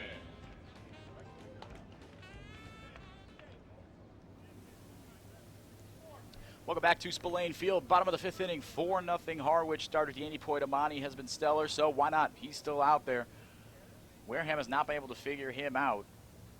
Just 3 hits and no runs produced in the last now 13 innings for a Wareham Gatemen offense that came in today ranking first in runs, run differential, fourth in home runs, second best batting average on the Cape at .261, but just 1 base hit today against these pesky Harwich Mariners. That's by this guy right here, Pavin Parks, 1-1 to the Kent State Golden Flash. It'll be Parks, Kreidler, Millis, 6, 7, 8 set to go here against Harwich. Poitamani, 65 pitches already. Through 4 innings, not too bad for the junior out of Stevens Tech. Fastball misses low.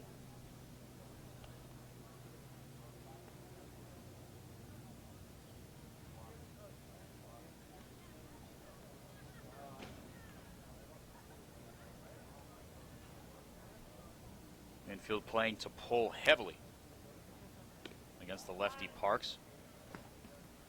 Ball 3 outside, 3-1.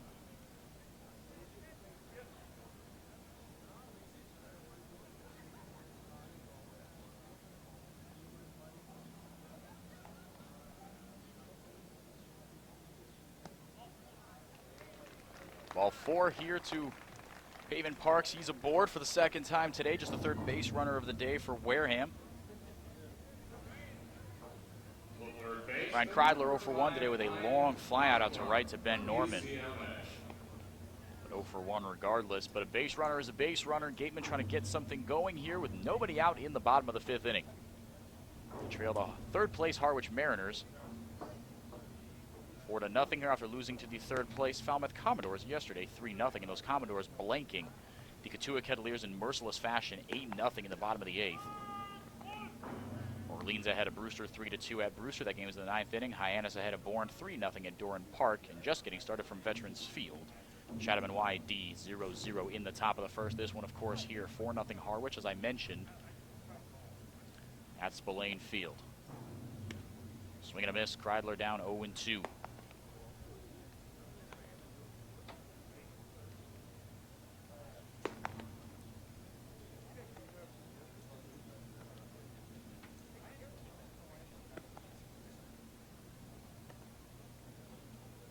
Righty on righty. The pitch. Check to swing. High and outside. Did he go? Appeal made? No. 1-2 to Kreidler.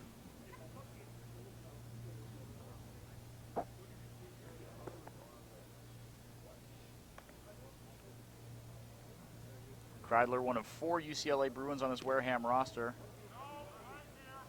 That one up and in. Did it hit him? That is what Kreidler is arguing. But right back into that right-handed batter's box is Don Sneddon going to go out there and have a word with the home plate umpire.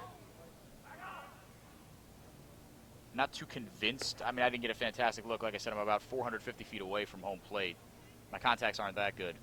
But Kreidler, he turned out of the way of it, did the right-hander. He started trotting over to first, but I don't know if it was that convincing. I don't know if he sold it that well, if he even got hit. I trust he did, as Don Stenton's out there arguing. But not too convincingly. Still tripping at the home plate umpire as he trots back to his dugout. So the end result, 2-2. Still over at first is Pavin Parks. Got things started with a leadoff walk here. Danny Poitamani's 5th inning of work. Lefty deals. That one shot into left field. Going to get down for a base hit. Could be extra bases for Kreidler. Parks around second, heading over to third. Going to be held up by Mike Mobbs. Runners at second and third for the Wareham Gatemen here in the 5th. Nobody out. Ryan Kreidler says, okay, that's fine. I won't go to first. I'll go to second. 2 in scoring position, less than 2 outs for the Gatemen. They have something cooking here. And Drew Mills is going to be the guy to try to bring them in for Wareham. 2 on, nobody out. Not too many excuses not to score here, especially for this potent Wareham offense. They've only been shut out twice on the year. The first time was against these Harwich Mariners. The first time the Gatemen lost all season at White House Field. And the second time, yesterday, against the Commodores. 3-0 the loss. They moved to 1-2 against Falmouth. Infield straight up, strike one delivered to Drew Millis. Infield's going to play back here for Harwich as they do lead it by 4. Middle of the game, we're in the bottom of the 5th inning here. They'll happily surrender the run to get the out of Drew Millis should he put something in play on the ground. You get it out of the infield, 1 run scores, maybe 2. In the dirt, Meadow keeps it in front of him. No, it rolls under his legs over to second. Excuse me, the throw to the plate, they got him. Home plate umpire made a controversial call as every single hand of the Wareham dugout went up. And Don Stenton going to go out there to talk to the home plate umpire again. I don't know how great of a jump Pavin Parks got on that. As he dropped to his knees, did Meadows behind the plate, shifted over to his left. It hit his chest protector, but then kind of dribbled under his legs and towards the backstop. And it was a bang-bang play to be sure. It was very, very close at home. Was there to cover, as he should have been, was Danny Poitamani. That would be a tough blow for Wareham, as they, even if this out is recorded, still less than 2 outs, still a runner on third. Pretty good situation for the offense, but a little tougher here as Don Stenton walks back to the dugouts to a chorus of boos from the Spillane faithful. So really close play. Seemed like the throw was in time and Poitamani well positioned there, but I don't know. I thought Parks had a fighting chance at that, but 1 away here. Gatemen still trail 4-0. Parks gunned down at the plate, 1 away. Kreidler, who doubled down the left field line, he's over at third now. Drew Millis trying to avenge the out. Swinging a high fly ball, foul territory. Running out of room is Nate Eichhoff.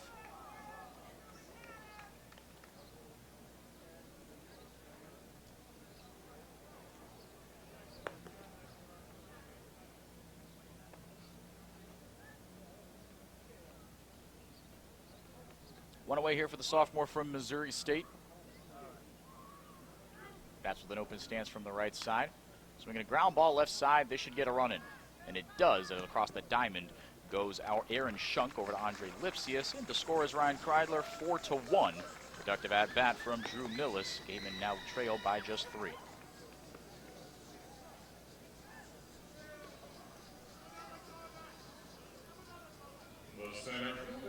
Skylar Hunter now bats 0 for 1 today.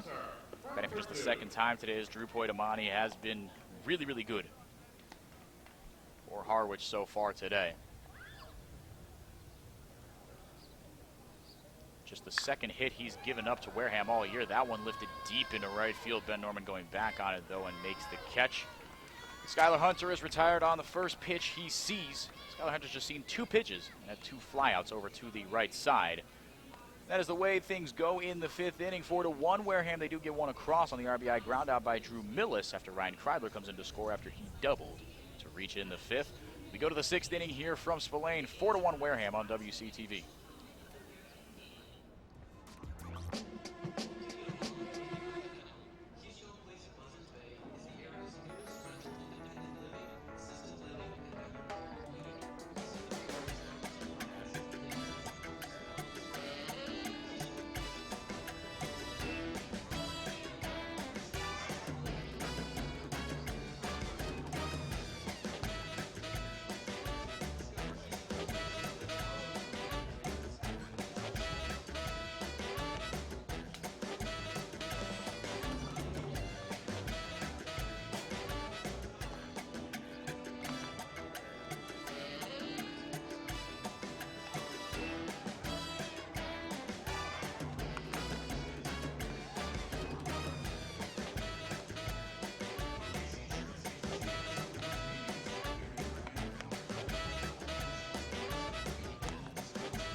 Welcome back to Spillane Field, top of the 6th inning here. New pitcher on the bump. It's Jack Ralston out of UCLA. This pitching change, as is everyone this year, brought to you by the Bay Point Club, Onset's 18-hole championship golf course. The driving range open 7 days a week, and senior discounts offered every day as well. As always, being welcome to the public. Do yourself a favor and get to the point. 0-1 very quickly here to Danny Casals. It'll be Casals, Norman, then Meadows. 6, 7, 8 set to face Ralston here. 4th pitcher of the day for the Wareham Gatemen. Ralston, one of 4 UCLA Bruins on this roster, along with Ryan Kreidler, as well as Ryan Garcia and Jeremy Idens. Garcia and Idens named All-Stars this year. That one chopped, picked off, backhanded by Valenzuela. Quick throw as it bounces over the head of Shenton. Shenton tried to olay it over there at first base, but to no avail. That might go down as the 3rd Gateman error of the day. The speedy Danny Casals, second baseman from Maine, is aboard here. Leadoff man reaches for the 2nd inning in a row for Harwich. Seems like the Gatemen just cannot catch a break.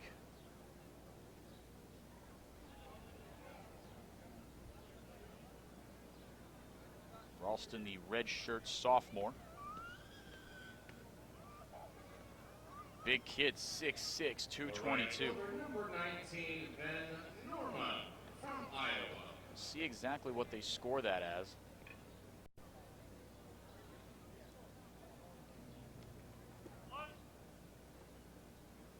The year has not been too kind to Ralston here on the Cape. Originally from Valencia, California. 8.30 ERA after 2 awesome appearances. That one bounces in front of Millis and over his head, dribbles all the way to the backstop, and out of nowhere, a runner at 3rd and Danny Casals for the Harwich Mariners. Still no one out. Ben Norman has yet to see more than one pitch. 1-0, but the Iowa Hawkeye is 0 for 2 with a pair of strikeouts today, once at the hand of Tyler Kaiser and once at the hand of Tyler Ahern. Ahern went 2 innings, 3 hits, 2 earned runs, 2 walks, 2 strikeouts out of Florida State. Swing and a miss on that one. Good, nasty pitch in the dirt. 1-1. Ralston, 2 appearances against Hyannis, went 4 innings total, gave up just 5 hits, struck out 2, walked 1, no earned runs. And then was absolutely lit up in a third of an inning against Brewster, gave up 4 earned runs on 2 hits. So that balloons his ERA to 8.30 on the year. And UCLA had a fantastic year. Tips that one into the glove of Drew Millis, 1-2. 644 as a starter. 1-4 record.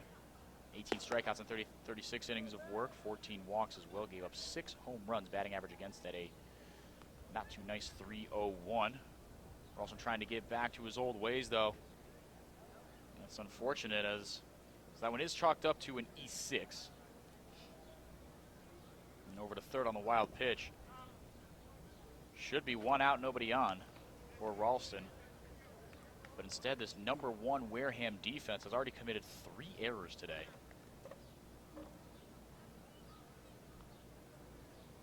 I might drop them for the first time all year out of that #1 spot. Infield in, trying to salvage a run. The Gatemen trail it by 3. In the dirt, Drew Millis. They're an absolute punching bag for baseballs today.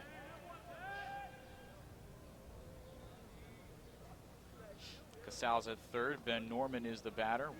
Full count to him.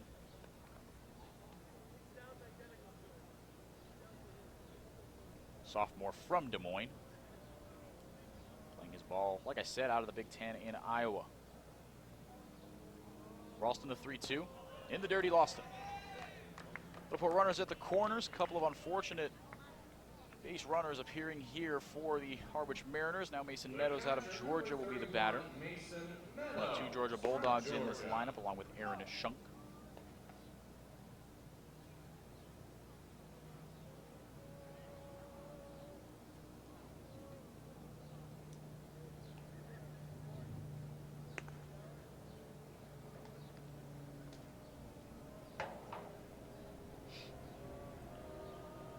Mason Meadows steps in. He's 0 for 2. In the dirt, Ralston can't seem to find the zone.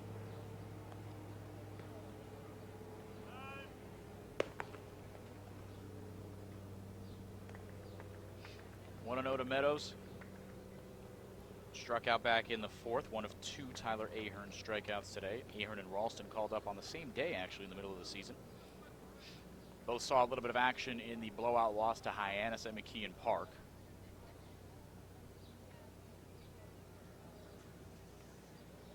Ralston, the 4th pitcher to go for Wareham today. In the dirt, 2-0. Also saw action in the blowout win against Hyannis. Like I said, against Brewster, not his day, and Tay not going too well against him, for him. I can use prepositions.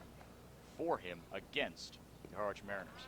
Down in the dirt, Millis keeps it in front of him though, but over to second easily is Ben Norman. 2 runners in scoring position now for Harwich with nobody out for Mason Meadows.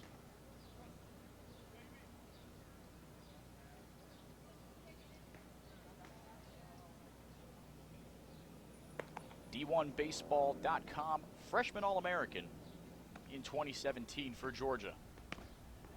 Breaking ball misses upstairs, back-to-back walks. Will load the bases with nobody out.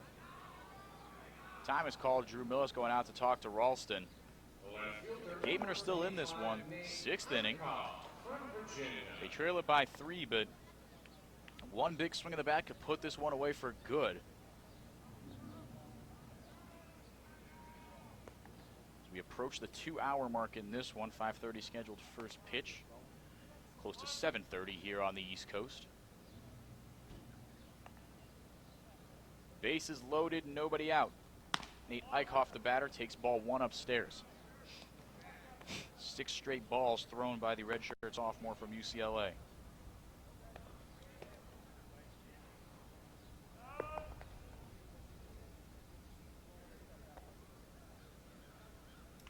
called. Is Jim Lawler going to go out there to talk to Jack Ralston? He's going out there to talk about strategy to try to get out of this jam, and you can discuss investment strategy with Joe Crespi from Merrill Lynch, who sponsors this trip to the mound. I imagine they leave Ralston in, given his non-Brewster track record this year, pretty good on the Cape, but also because it's the fourth pitcher that Wareham's used. I mean, can't stretch the arms too thin, even though the Gatemen and the entire Cape League are off tomorrow because of a Fenway workout. Looks like it's going to be Ralston's mess to clean up, unfortunately. Last couple batters, he has not been able to find the zone.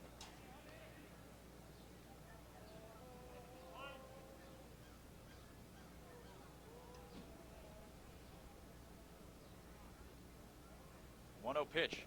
In the dirt again.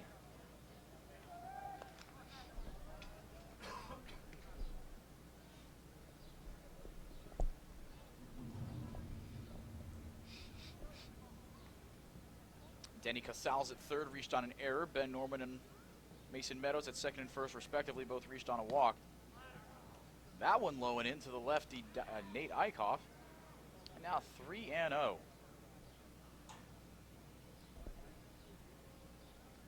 Wareham could escape this inning, giving up just 2 runs. I think that would be a blessing from above.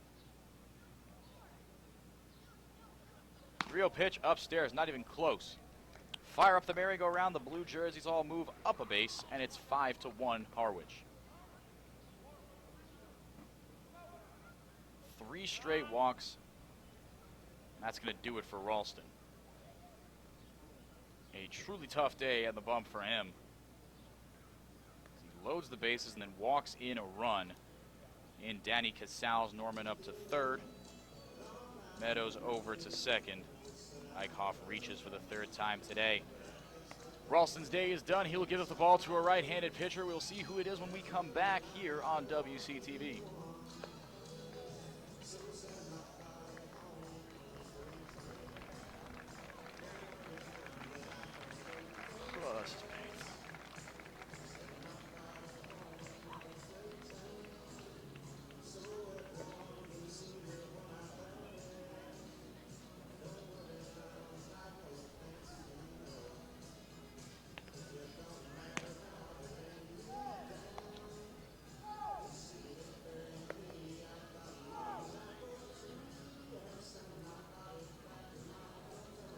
Ralston threw 14 pitches. He threw 2 strikes. Attention, please. The pitching change for Gatemen.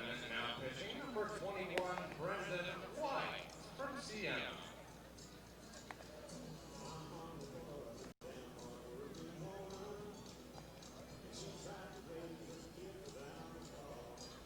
Three walks.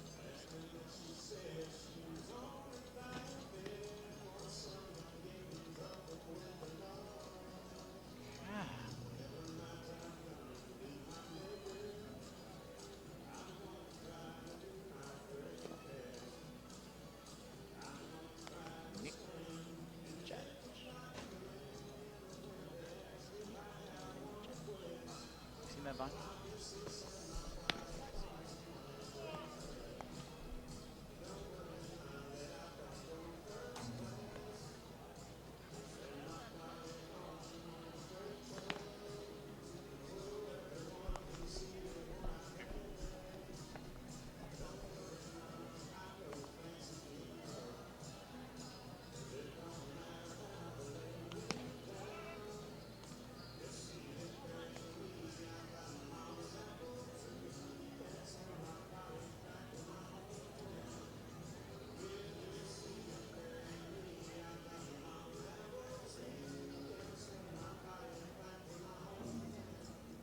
The shortstop, number 10, Tanner Morris from Virginia. Welcome back to Spillane Field. Things are getting ugly here for Wareham as Harwich has loaded the bases with nobody out and has already scored here. All 3 runners on the bases.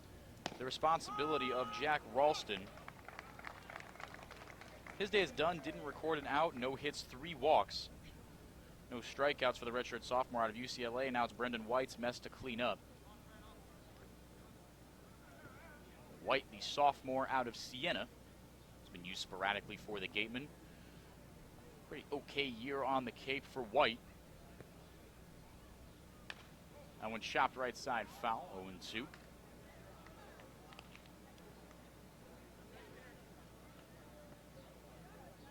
Ralston just could not find the zone today. He threw 14 pitches. 2 of them were strikes. Really struggled with command. 3 straight walks, 1 of them walked in. Danny Casals started the inning off by reaching on an error. That one in the dirt. Runners do hold at the corners, though. And Drew Millis has been an absolute machine behind the plate.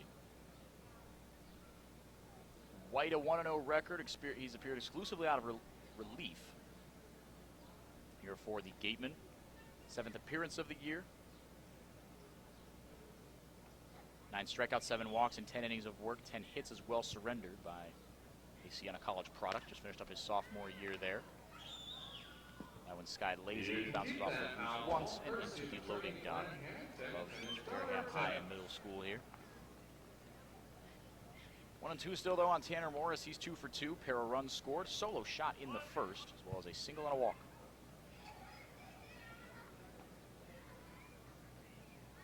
The 1-2 from White. That one skied, foul territory, left side. Iden's giving chase on it. He will make the catch. This will get a run in.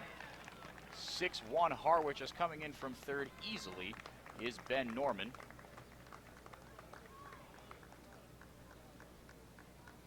So Tanner Morris continues to produce.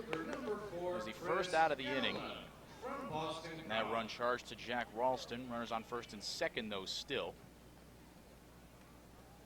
Tanner Morris adds to, like I said, very productive day at the plate. Second RBI of the day for him. He's 2 for 2. Chris Gatland out of Boston College steps up to the plate, 2 for 3. Pair of singles and a hard hit line out to Jacob Goldfarb in right field back in the first inning.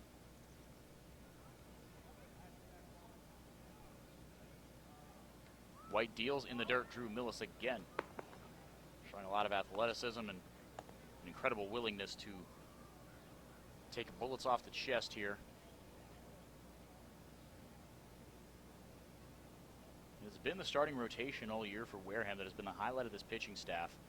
A staff that came into the day today with a 3.59 team ERA, only 30 points behind this touted Harwich rotation. And that one over to Jeremy Iden. Nice running catch for him. Will they get the double play at second? The throw into Collins off his glove.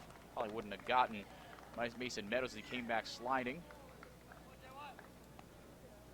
Athleticism shown there by Idens. It was hard hit off the bat of Gallen, but 2 away here. Still 2 on, though, for Harwich. Aaron Shunk out of Georgia steps in, 0 for 3. Strikeout and 2 double plays, which on paper, probably the 3 most unproductive at-bats you could get, but the 2 double plays have actually pushed across 2 Harwich runs today. Both times they pushed across Nate Eichhoff, who stood on third, with Aaron Shunk at the plate. 2 runners behind him. So the 2 double plays have produced 2 Harwich runs, but that is one of the few scenarios where if a ball comes off your bat and a run scores, you do not get an RBI. That one hard hit, foul down the left field line. We will do it one more time here. 0-1, first pitch strike to Aaron Shunk.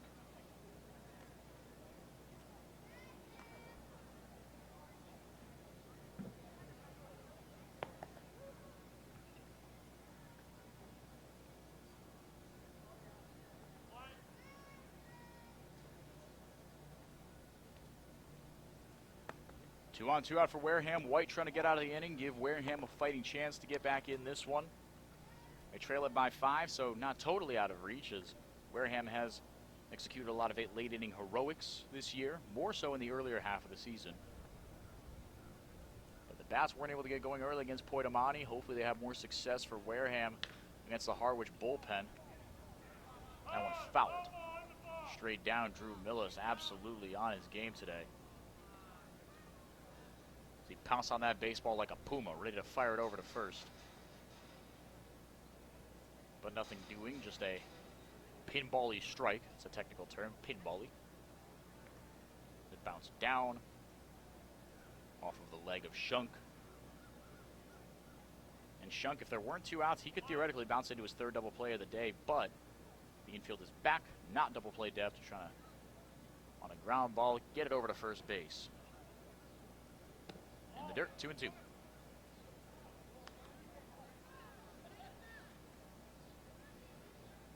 Couple games over already today.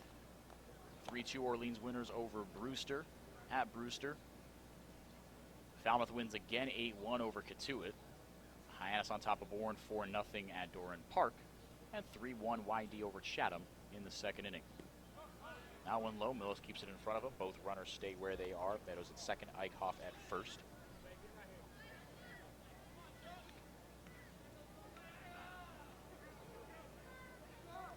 Shunk 6'2", 193. Sophomore out of Georgia. 3-2 pitch. Upstairs, he lost him. Another walk from Gatemen pitching, loads the bases.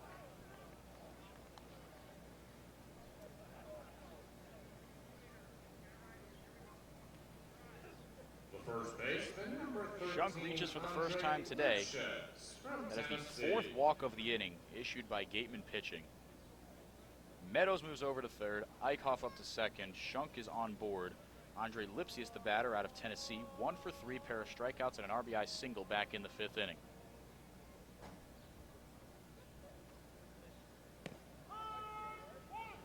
Good first pitch strike from White, bouncing back nicely.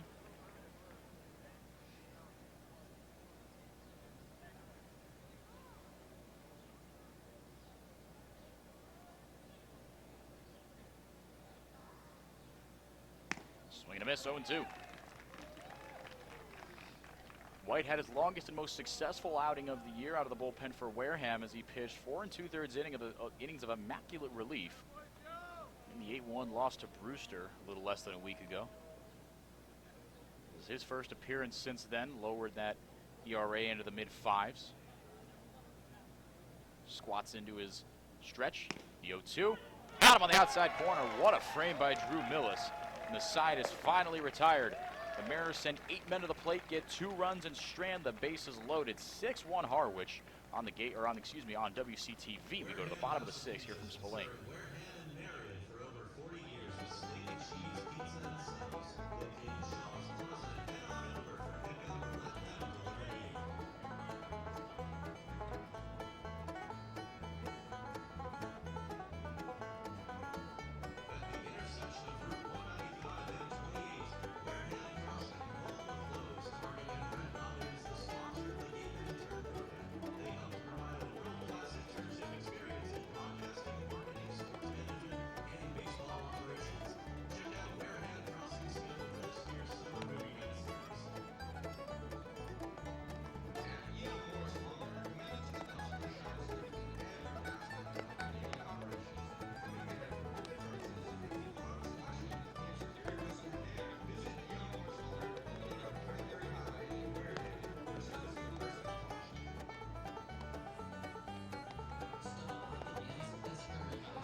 Welcome back from Spillane Field, bottom of the 6th. Wareham now chasing 5 as Harwich brought across 2 in the last inning in what was one of the ugliest innings on the hill for Wareham.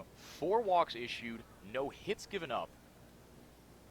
But the bases were left loaded, and 2 runs were surrendered. Only one of them earned, though. An error also given up by Sahid Valenzuela.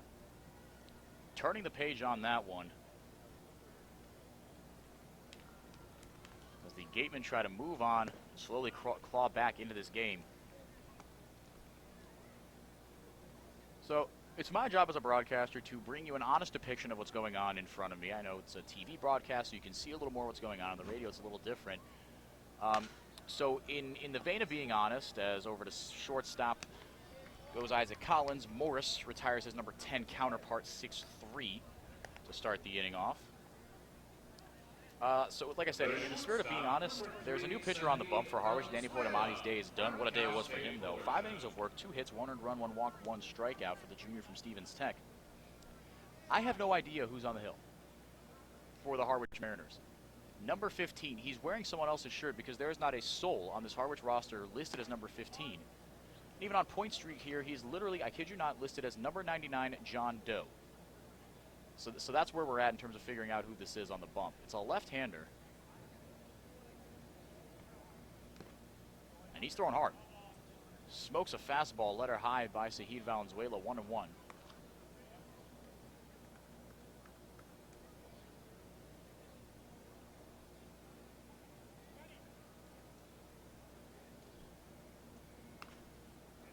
That one fouled off straight back.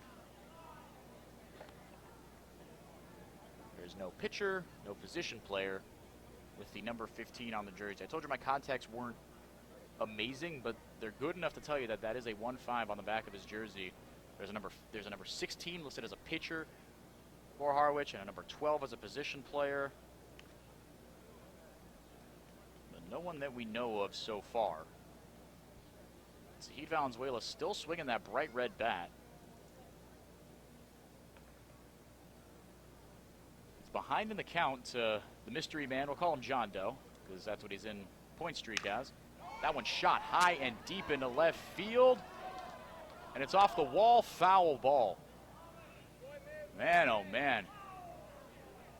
What a tough break for Wareham. They could have used an extra base hit from Valenzuela. The Mariners pitcher is number 15, Andrew Misiazek from Northeastern. Now we have confirmation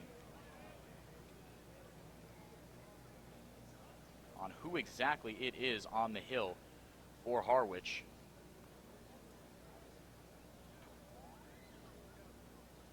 Andrew Misiazek, excuse me. He wears number 24, but for whatever reason wearing the number 15 jersey. Not doing us any favors up here. Andrew Misiazek out of Northeastern.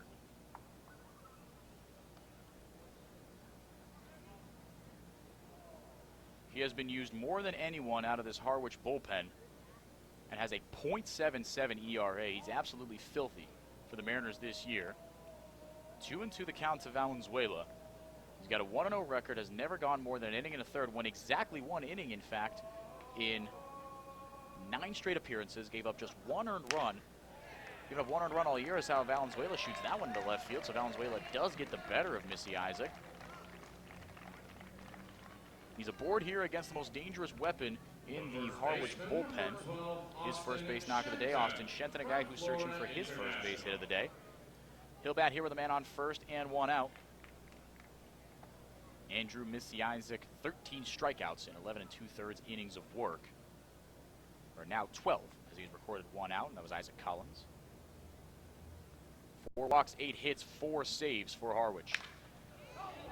That one shot high and deep into right field, going to get down for a base hit. Rounding second over to third. Lobster claw in right hand waving as he's into third, and Austin Shenton delivers with a base knock. A double to put runners at first and second with 1 out. Shenton delivers. The Gatemen are in business here. Jeremy Idens has been the one consistent piece offensively in this Wareham lineup, as the struggles have been on and off for Wareham. Even in the 3-0 shutouts of Falmouth yesterday, Shenton had 1 hit, Idens went 2 for 4, nobody else did anything. Even were struck out 11 times by an albeit very nasty Harwich pitching, or excuse me, Falmouth pitching staff. Harwich, another staff that has been absolutely awesome this year.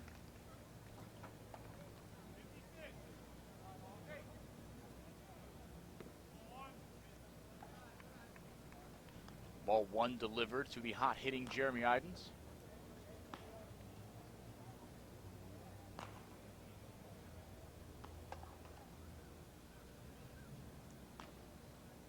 Idens has moved into that 4 spot as a power bat in the Wareham lineup. Drives that one into right field, but right into the glove of Ben Norman. Scoring from third is Sahid Valenzuela, though. A productive at-bat for Jeremy Idens, his first RBI of the day.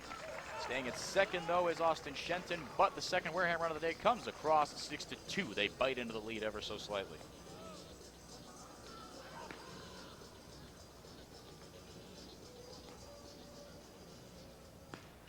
Still in scoring position is Austin Shenton. Jacob Goldfarb steps up to the plate. 0 for 1 with a stolen base. Was hit by a pitch in the second. Grounded out to second in the 4th inning.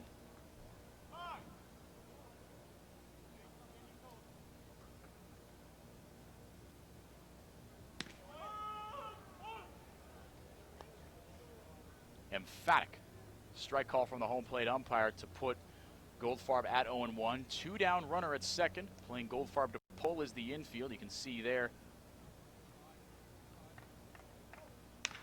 Swinging a drive into left field. This could do it. Backpedaling on it is Eichhoff, and he makes the catch. The Gatemen go down uneventfully after the sacrifice fly from Jeremy Idens. That is 6-2 now your score as we go to the top of the second, or the top of the 7th, excuse me. Harwich still leading it by 4 on WCTV.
Back to Spillane Field, 6-2 Harwich over your Wareham Gatemen.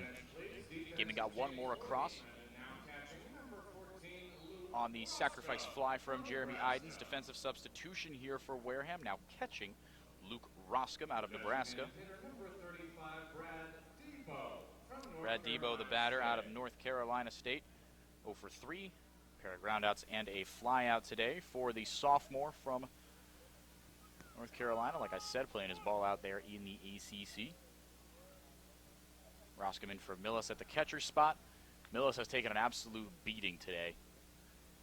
Last time he was catching, in the last inning of work against Katuitt, took a foul ball off the groin and took another one off the groin in the first inning today, and has been blocking ball in the dirt after ball in the dirt. So he's subbed out for Luke Roscom. 0-2 very quickly. White still in for the Gatemen. Just missed on that one. Really good pitch on 0-2. Firm fastball at the knees. Doesn't get the call. But still in the driver's seat is White against Debo. Gatemen have scored in the last 2 innings, one apiece. Feel like they could have gotten more, though they had second and third with no outs in the 5th and with 1 out in the 6th. Managed just 1 run across each of those innings. But that is how good this pitching staff has been for Harwich.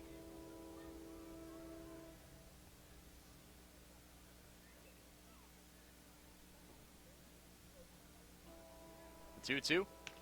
Swinging a chop into left field. Wow. Gets down for a base hit. The Mariners now for the third straight inning have their leadoff man aboard. Brad Debo, his first base knock of the day. Singles into left field. Danny Casals, the batter, out of Maine. 1 for 2, single, walk, and an error.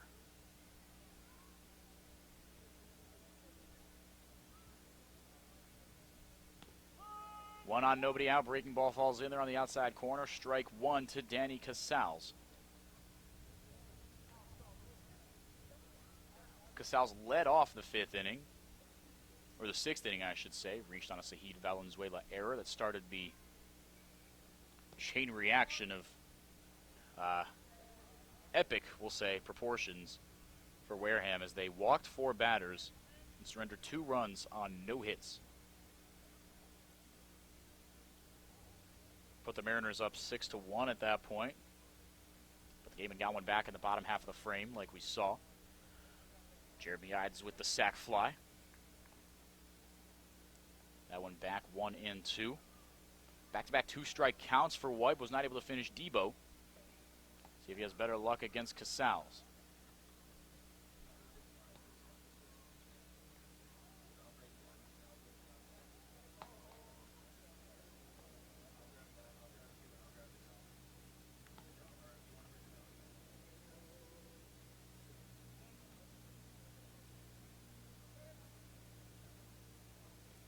Now in the dirt, Roscom ranging to his right, able to keep it in front of him, so holding up at first is Brad Debo.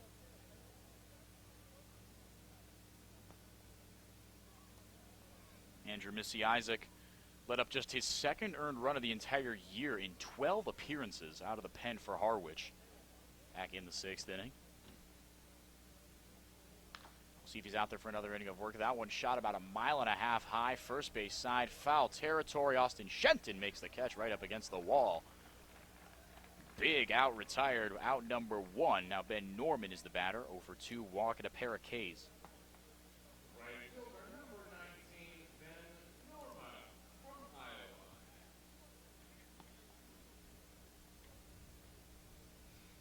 Ben Norman, the outfielder from Iowa.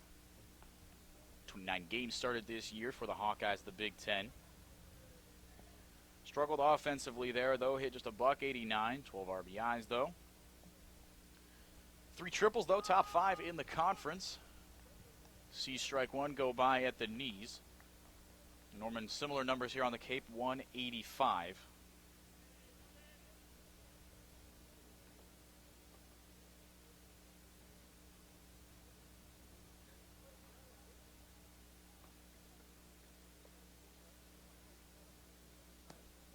One low, evens the count at 1-1.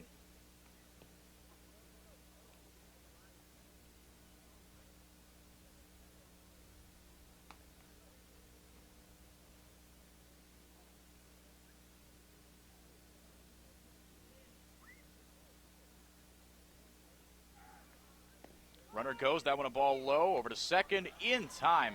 Dead to rights at second base is Brad Debo. And 1 strike away now from getting out of the inning as the bases are cleared is Brendan White. Then Norman sits at a 1-2 count. Runner hosed by a nice throw from Luke Roscom. Got an excellent jump on it, had him dead to rights, like I said, at second base.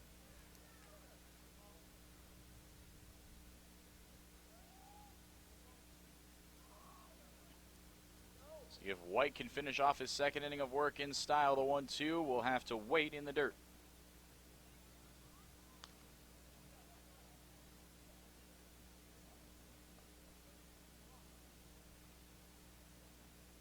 6-2 Mariners were in the top of the 7th inning. 6 runs, 8 hits, no errors for Harwich. 2 runs, 4 hits, 3 errors for the Gatemen. Hard fastball, just low. That'll fill up the count with 2 away.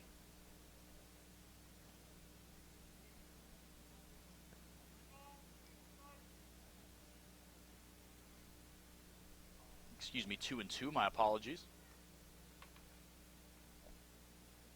White sets, deals. In the dirt, he lost him. Nope, I was right the first time. Count was full as that ball on the dirt sends him over to first base. His second walk of the day. Second walk in as many innings. Mason Meadows now the batter. 0 for 2 strikeout flyout and a walk.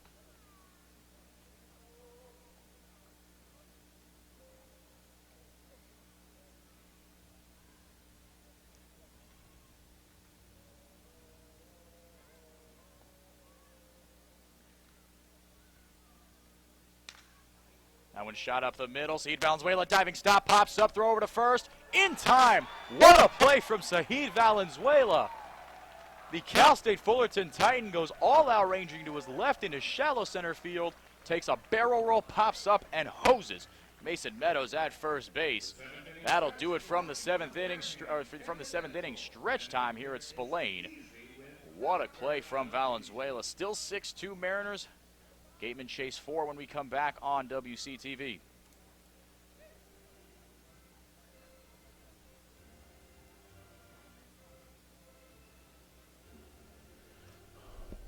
Wow. Big dick play.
Welcome back to Spillane Field. Post stretch time here. 6, 7, 8 due up. Haven Parks, Ryan Kreidler, and probably Luke Roscom as he came on as a defensive substitution for Drew Millis last inning. Will probably take over that spot in the 8-hole. Want to know the count to Parks? 1 for 1 today. Single stolen base and a walk. 1 of 4 Gatemen hits today. Andrew Missy Isaac out for his second inning of work. If he finishes this up, it'll be his longest appearance of the year, usually the closer for Harwich. Has 4 saves to his name. 7th inning stretch, of course, brought to you by Wareham Family Dental. Dental care is easy with Dr. Alazizi. That one shot a mile high into left field. Eichhoff coming in on it, then back. Reaches up and makes the catch, waits for it to fall into his glove. Parks frustrated with himself. 1 out. Moves to 1 for 2 on the day. Ryan Kreidler, the batter, 1 for 2, double and a run scored.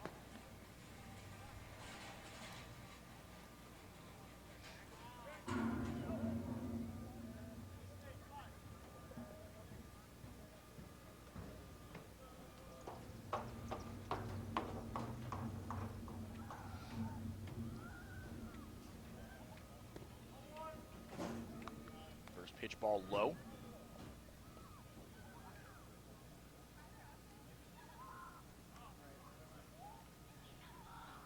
And the windup, Missy Isaac deals. Skied foul down the right field line. 1-1 the count evens.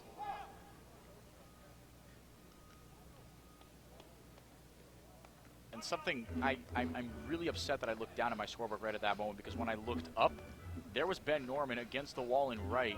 It would look like almost a crab walk stance, with his behind up against the chain link fence. Again, just really sad that I looked down when I did.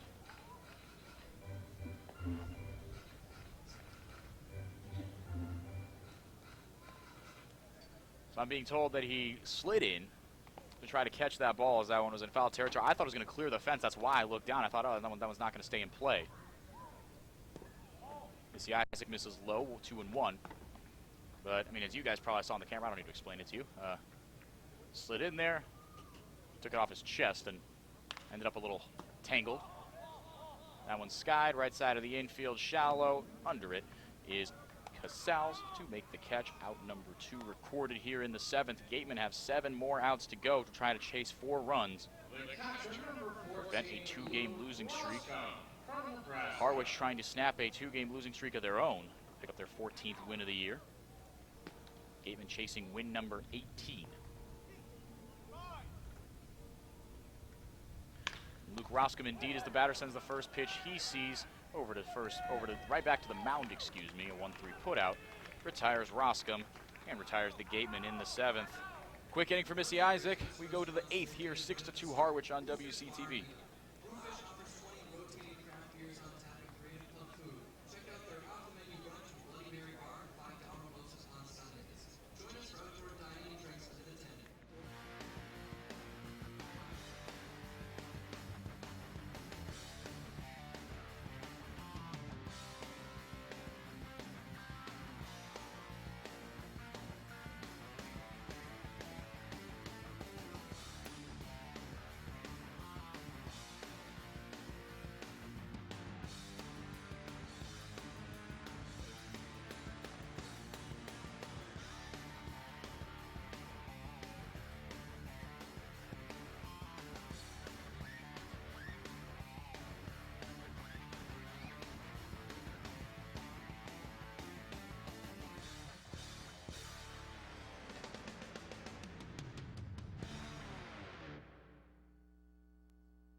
Welcome back to Spillane Field. Enrique Demore bringing you the action here from Wareham against Harwich. 6-2 is the score in favor of the Mariners. 6th man to work here for the Wareham Gatemen is what has been a bullpen day in every sense of the word. Ryan Stoudemire out of Charleston Southern in for the Gatemen. Just 7 innings of work for him. He's been a short relief guy, but has been good in his appearances. Has a 1-0 record, exclusively a bullpen guy. Has not gone more than 2 innings this year. 1-0, a 2.45 ERA. Just 2 strikeouts and 4 walks in his 7 innings of work, but has only scattered 3 hits all year. Opponent's batting just 130 against him, with a whip of .95. For those of you that don't know, that is good. That is very good, actually. Stoudemire will relieve Brendan White, who had another great day out of the bullpen. Will lower his ERA, probably into the 4s. Good to see. White scattered 1 hit, Walked 2, struck out 1 in 2 innings of work. No runs given up by him, earned or otherwise. The Gatemen bats have been silent for the second day in a row. They have 6 outs left to chase 4 runs. Score stands 6-2. Gatemen in danger of dropping a game for the second day in a row to a third-place team. Also the third-place Commodores yesterday at Arnie Allen Diamond at Go Fuller Field. And are in danger of falling to 1-2 on the year against Harwich after falling to 1-2 on the year against Falmouth. Strike delivered, good bounce back pitch from Stoudemire. Works out of a 2-0 hole now, 2-2. It's a Nate Eichhoff. It'll be Eichhoff, Morris, and Gallen, 9-1-2 here for Harwich. Hyannis still ahead of Bourne 4-1 in the top of the 7th inning. YD ahead of Chatham 4-1 at Veterans Field. So if every scoreline holds up, Hyannis will take a half-game lead over the Wareham Gatemen, but will still stay 1 point back, and that's what matters, keeping the Gatemen in first place.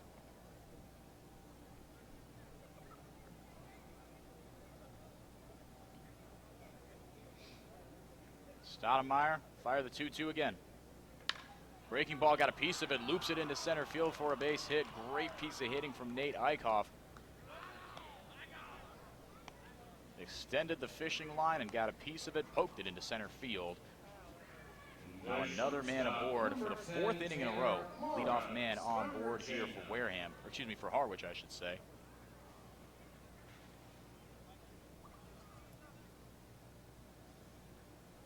Tanner Morris is the batter. 2 for 2, 2 RBIs, 2 runs scored, homer, single, walk, sacrifice fly. This kid has done it all. The Virginia Cavalier playing shortstop today. That one lined right into the glove of Kreidler across second to first. In time, a 5-4-3 double play.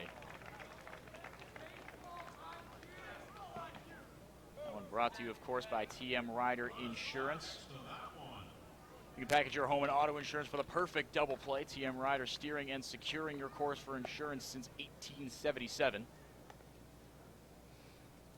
So Eichhoff erased on the base paths, 2 out, bases empty for Chris Gallen.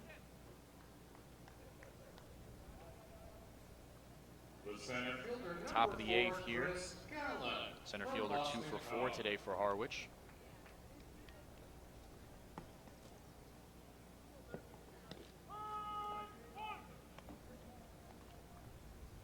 Although the Gatemen have turned 3 double plays today, really good job by them doing that. They have also committed 3 errors.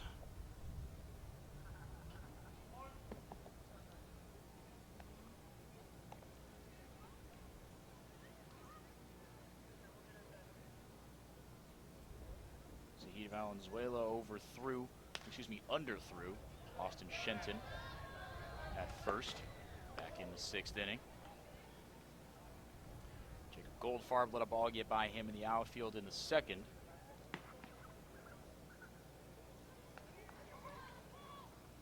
I'm looking for the 3rd error in my scorebook, and I think I missed it. So once I find it, get back to you on exactly what that was. But Stoudemire working really nicely here through the 8th. He's 1 strike away from getting out of the inning and gets it right there. Mean swing and a miss on a breaking ball over to first to complete the strikeout. Roscom to Shenton, and the side is retired. Quasi 1-2-3 inning for Stoudemire. We go to the bottom of the 8th inning. Gatemen running out of time. They chase 4. 6-2 your score in favor of Harwich on WCTV. 219-0093.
Welcome back to Wareham. Here at Spillane Field, the home team is trailing by 4, 6-2 to the Harwich Mariners.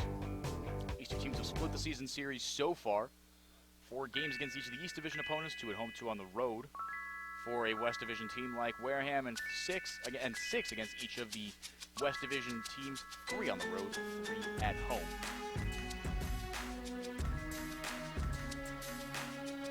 George Kirby, now the pitcher, subs in for Andrew Missy Isaac out of Elon University. We have not seen Kirby yet this year. He will face 9-1-2 though. Hunter, Collins, and Valenzuela.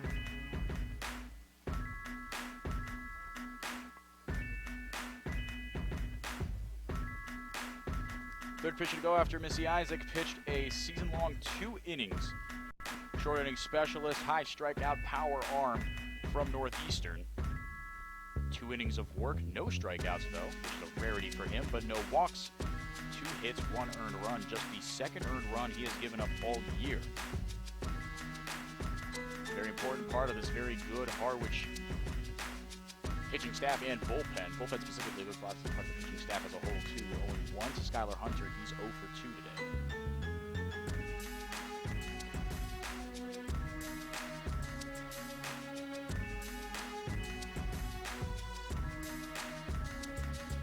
Strike 2 delivered to Hunter. That's a protect here.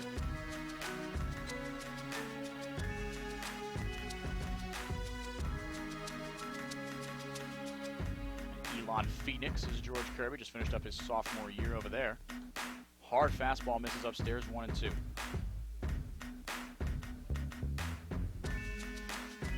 Second team All-CAA selection. CAA All-Rookie team is freshman year as well. Got him with that one. Skylar Hunter goes down for a strikeout of the day for Kirby.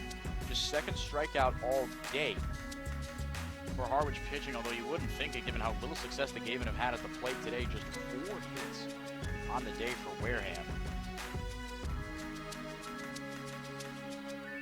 6 base runners total. Jacob Goldfarb hit by a pitch. Pavin Parks with a walk. It's been a tough couple of days for Wareham at the plate.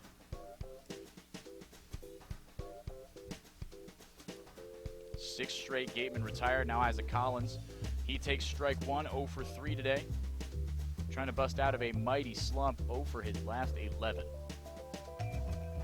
After going on an absolute tear the week before. Batting close to 500 over a week-long stretch out of that leadoff spot, but not so recently. Fastball catches the low inside corner to the switch-hitting Collins, 0-2.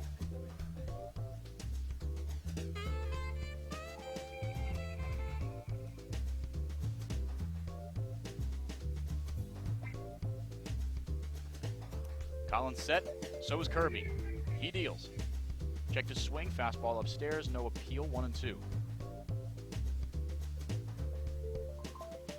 Waitamani, Missy Isaac, and Kirby. Phenomenal stuff from this trio of Wareham pitchers. For this trio of Harwich pitchers. We knew how good they were coming into the day. Tied for the best ERA in the league at 3.32. Collins stays alive, 1-2.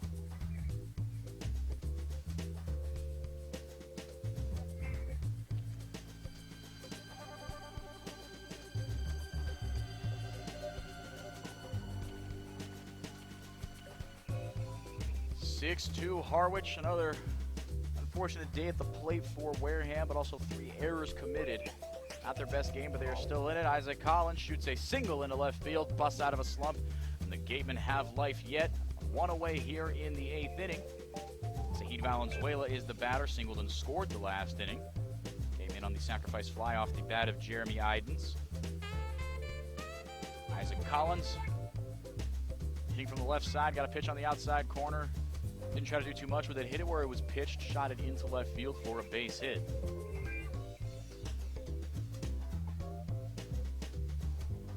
Valenzuela 1 for 3.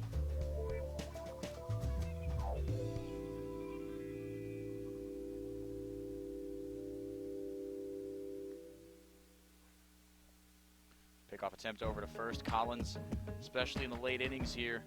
The Gatemen have struggled to get runs conventionally. You can see them start to try to manufacture some runs.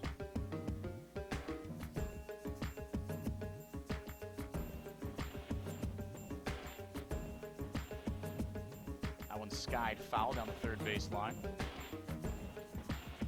Kirby just making sure that Isaac Collins knows that eyes are on him.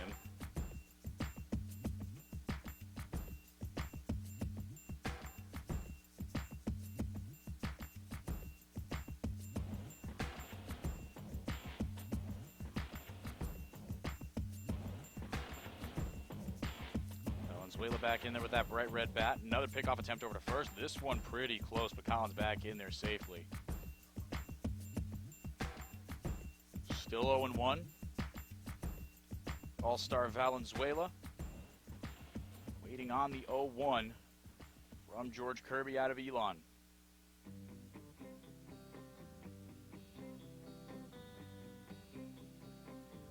The pitch, shot foul straight back, 0-2.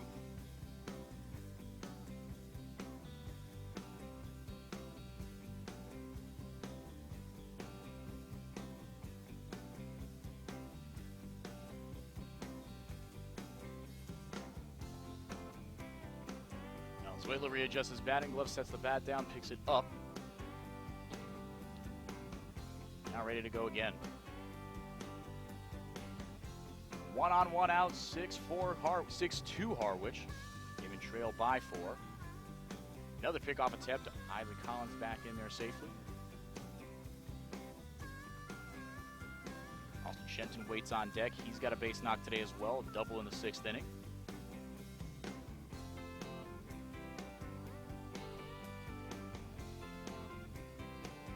From the stretch, Kirby the 0-2. Collins fake steal. Snap throw back to first. Actually goes down to second, my mistake. Sal Valenzuela retired via the strikeout.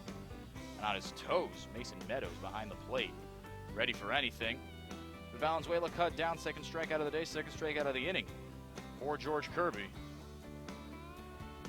Austin Shenton out of FIU, the batter. Gatemen's last hope in this inning.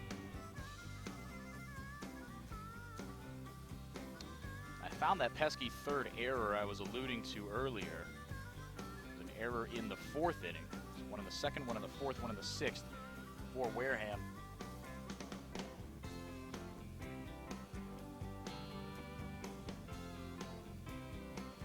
It was an error by the then catcher Drew Millis on a snap throw back to first.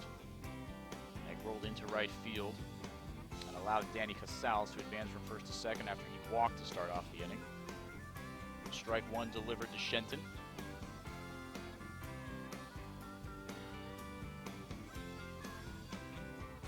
Harwich got one in the 1st, one in the 3rd, 2 in the 5th, 2 in the 6th. Gatemen 1 in the 5th and 1 in the 6th. That's where we stand right now. 1-on-2 out. Ike Collins over at first base. That's what he goes by usually to his friends and family. Ike, not Isaac. Now in the dirt, 1-1.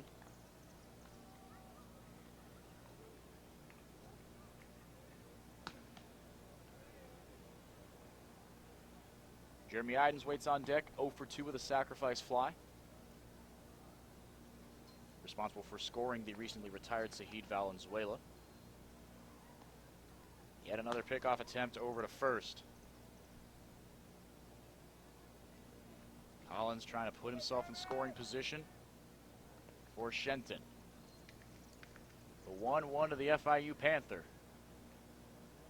Long set from Kirby. Deals. Strike on the outside corner. Kirby is zipping it with the fastball today.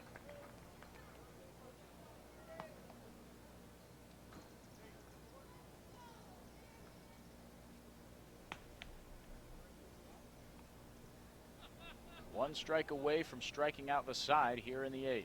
Isaac Collins single to left, but that's been it for Wareham in the 8th. The pitch. Upstairs he missed, 2-2.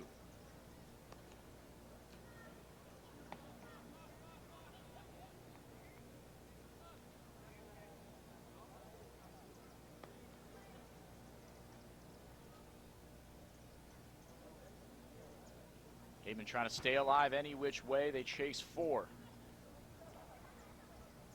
The 2-2 pitch. In the dirt, able to keep in front of him is Meadows. Collins going down to second. The throw down. He got him. Tagged him on the helmet, and the side is retired. Collins gunned down on the base paths. Thought he had a good jump on it in the dirt.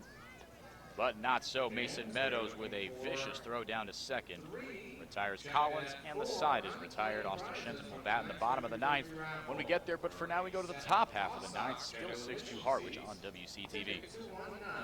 219-0096. For the Waterways passes, ticket 818-8911. For another set of Paw Sox general admission seats, ticket 219-0023. And for the final prize this evening, the Paw Sox box seats, ticket 818-8310. If you're still holding on to these tickets, your prizes are waiting for you at the merchandise booth.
Back here at Spillane Field, top of the ninth inning, a familiar face on the bump.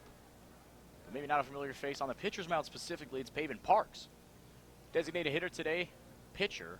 He is a two-way guy at Kent State and has one official statistical appearance that he registered a few days ago in the 9-2 win against Chatham. Surrendered one hit, pair of strikeouts also for the Kent State Golden Flash.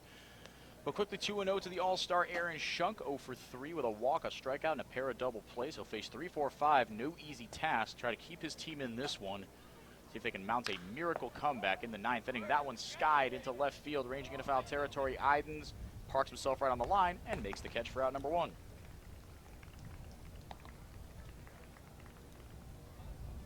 Andre Lipsius, the batter, already registered the Golden Sombrero with 3 strikeouts today, but does have an RBI single. Pavin Parks actually does have 2 appearances really on the year, but the appearance that he had otherwise, other than that one against Chatham just a few days ago, was in the Hyannis game that statistically has been scratched for the record, from the record, at least for now, as that game was protested. Wareham somehow won that protest. That one shot foul over the first base dugout. So that game will be replayed, at least from the 5th inning on, at McKeon Park at noon on Wednesday, before the Gatemen travel to Brewster again for the 2nd time this year. So a game and a half coming at you on Wednesday. You can catch that one, as you can catch all road games on the Wareham Gatemen YouTube channel.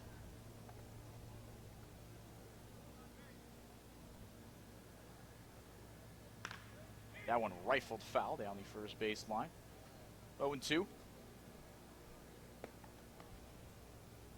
Parks working pretty well here, just challenging hitters, using the fastball. He's got a very good hitter in Lipsius out of Tennessee. Down quickly, 0-2.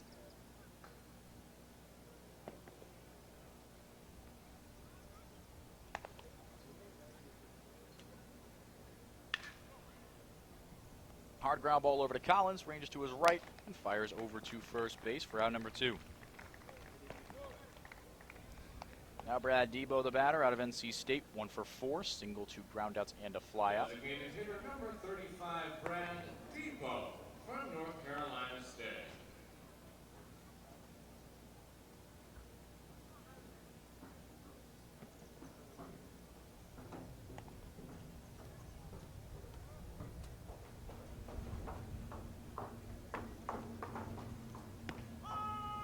Parks deals strike 1. Really good stuff from him. He's been commanding counts early.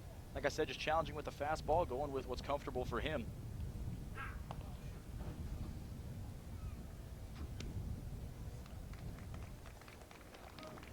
Now again, back-to-back strikes. Now back-to-back 0-2 counts. If you get through the heart of this Harwich lineup unscathed, be a pretty impressive performance from the junior out of Kent State, who the Gatemen have usually seen as a designated hitter slash third baseman. Upstairs, good waste pitch from Parks, 1 and 2. Gatemen will flip it over to the bottom of the 9th once this half of the frame is over. 3-4-5, Shenton Idens Goldfarb, my apologies. Will try to mount a 9th inning miracle and walk off against the Mariners for the 2nd time in as many tries here at home.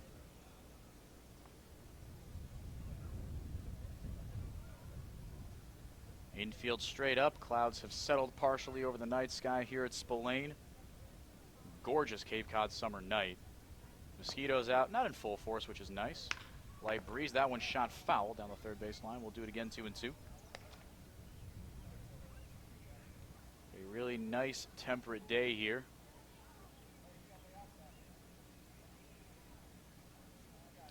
Coming up on the 3-hour mark in this one.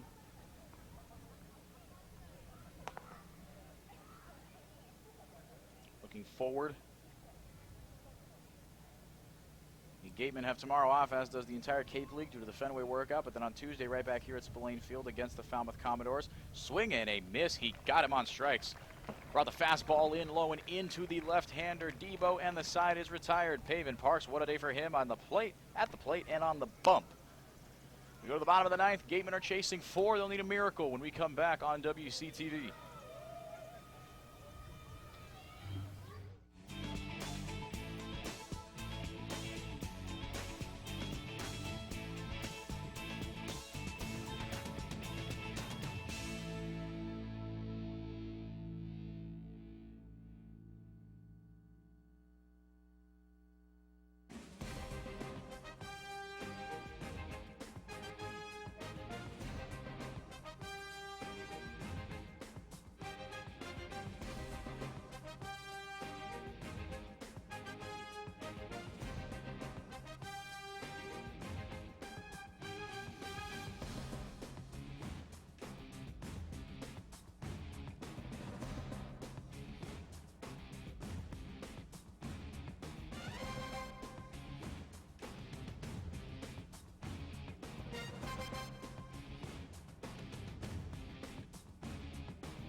Welcome back to Spillane Field, bottom of the ninth, last chance for your Gatemen. 3-4-5, Austin Shenton, Jeremy Idens, and Jacob Goldfarb trying to get it done against a new arm for Harwich, fourth one of the day.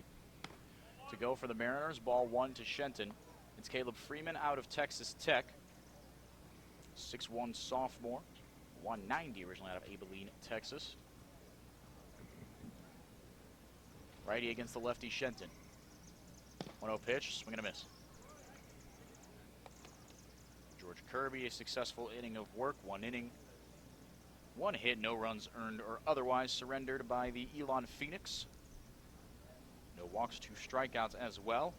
Got a little help from his defensive backstop, Mason Meadows, to gun down Isaac Collins on the base paths. Prevent him from getting his 4th stolen base of the year. That one lazy blooper into left field for a base hit. Austin Shenton's second base knock of the day. This kid continues to produce at a great clip no matter the result that Wareham puts up. Scoreline-wise, you can always count on a couple of base knocks from Austin Shenton. Bumps that batting average up ever so close to 400. A plateau that he was comfortably over for much of the season. But even when he's not been at or over 400, he's been in the 390s quite literally the rest of the time. Really, really just incredible stuff for the sophomore from FIU.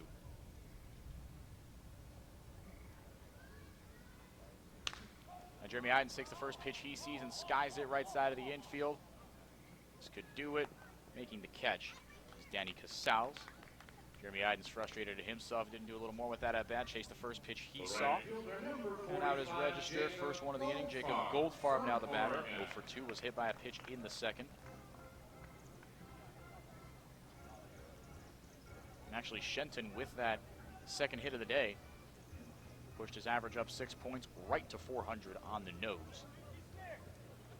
So back to superhuman numbers for Shenton. Goldfarb, the Oregon Duck, will bat with 1 on and 1 away. Take strike 1 on the outside corner. Middle infield ready, double play depth. Morris a little closer to the bag than his second base counterpart Casals is, though. Playing Goldfarb to pull, opting to get a little more range. Main Black Bear. There's that one outside to the lefty Goldfarb.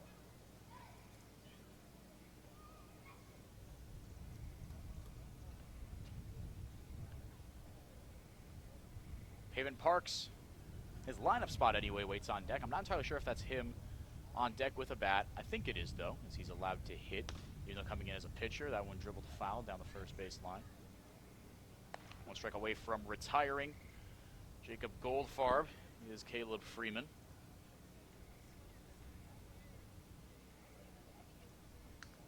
Freeman with a long brown hair poking out of the back of his hat. .87 ERA, another filthy arm out of this Harwich bullpen. 5th appearance of the year, has given up just 1 earned run, 6 hits all year. 5 strikeouts, 3 walks coming in today as well. Upstairs, 2-2 now, though, to Jacob Goldfarb. His last appearance, 2 solid innings of relief and an 8-3 loss to Chatham. Gave up just 1 hit, 1 walk, 1 strikeouts over 2 innings of work. Scoreless. With the sophomore from Texas Tech. From the stretch, the 2-2. Outside. Goldfarb working with a full count now and paying absolutely no mind to Austin Shenton at first base. Laser focus home for Caleb Freeman.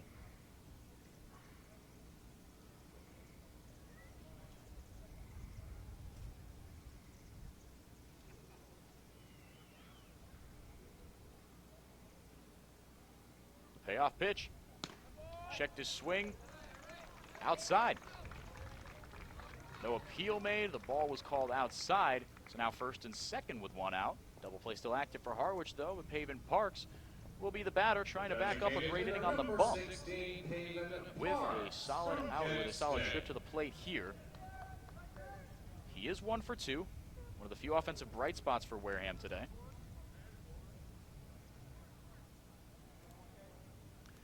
Single walk and a stolen base for the Kent State and Golden Flash.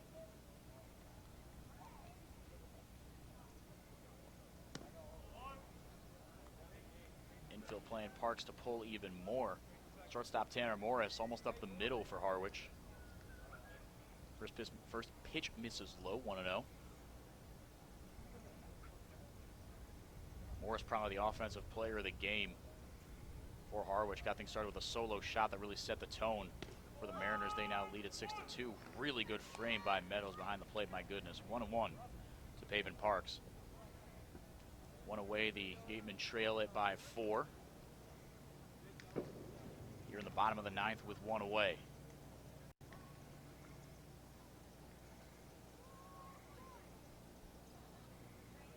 It's 1-1.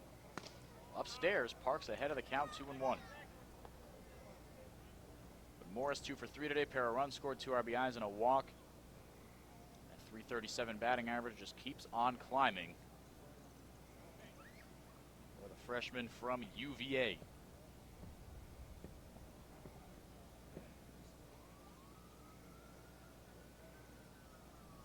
Two-one. Just outside, 3-1. Pavin Parks putting himself in a really good hitter's count. And pretty much fastballs here in a low leverage situation for Caleb Freeman.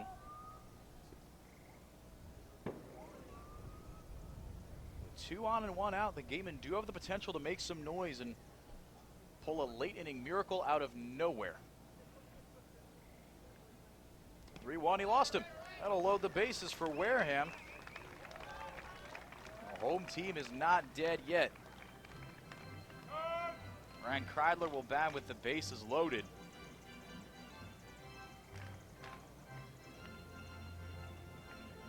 Now meeting called as coach, first baseman, second baseman, catcher, pitcher all meeting at the bump.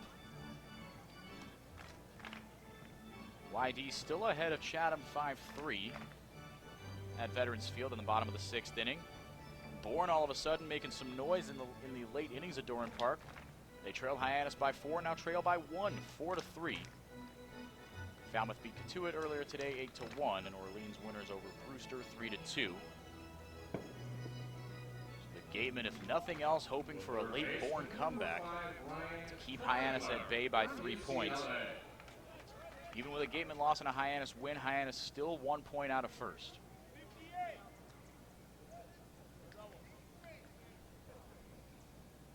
Ryan Kreidler will bat here with the bases loaded and 1 out in the bottom of the 9th. He is the game-tying run, if you can believe that.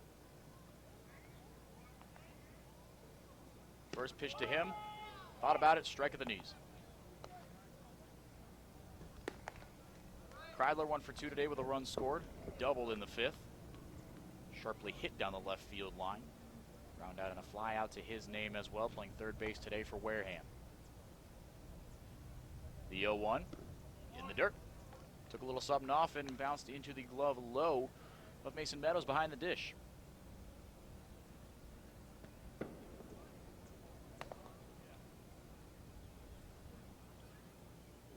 Big lefty bat Luke Roscom waits on deck, batting out of the 8-hole. Subbed in for Drew Millis late. 1-1 low, 2-1. Even if nothing else, working the counts pretty well. Gatemen are 1-1 against this Harwich team. They won their first game 3-2 and lost the second 2-0. First one walk-off winners at home here at Spillane. Second one 2-0 losers at White House Field. Both those games played in the first 5 days of the season. 2-1 up and in, look out. Kreidler almost getting beaned for the second time today. And for clarification, I do mean he was almost hit for the second time, as in was not hit before, but there was a pitch that induced a similar reaction out of the right-handed third baseman from UCLA. Tried to argue that he was hit, but nobody was buying it. The 3-1 pitch. In the dirt, he lost him. Fire up the merry-go-round. The Gatemen get their 3rd run of the day via the RBI walk. And now the game-tying run is at third base. Winning run at the plate in Luke Roscom.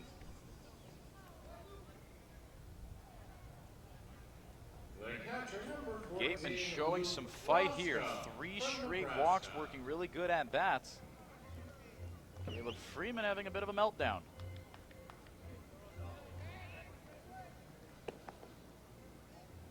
Although Roscom has struggled this year at the plate, batting just .225, really good on-base percentage for the big corner infield catcher from Nebraska. Skies this one high and deep into left field. Looking up, it's off the wall. 1 run is going to score. 2, 3, the bases are being cleared. Mike Bob's waiting home the 3rd run furiously.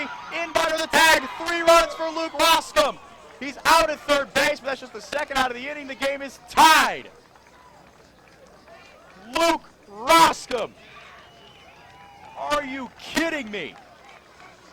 A bases clearing double makes it 6-6. Tried to stretch it into a triple, got really excited. I mean, I would too. I just saved the game out of nowhere for my team. My goodness. Goldfarb, Parks, and Kreidler all come around to score, taking advantage of the 3 straight walks given up by Caleb Friedman, who had allowed 1 earned run the entire year coming into his appearance. And Luke Roscom, by far the biggest at-bat of the summer for him. The Nebraska Cornhusker comes up huge. The Gatemen put up a 4 spot in the 9th, 6-6 tie. And if the Gatemen can't walk off in this inning, as amazing as it would be, Luke Roscom trying to stretch that double into a triple might hurt a little bit more.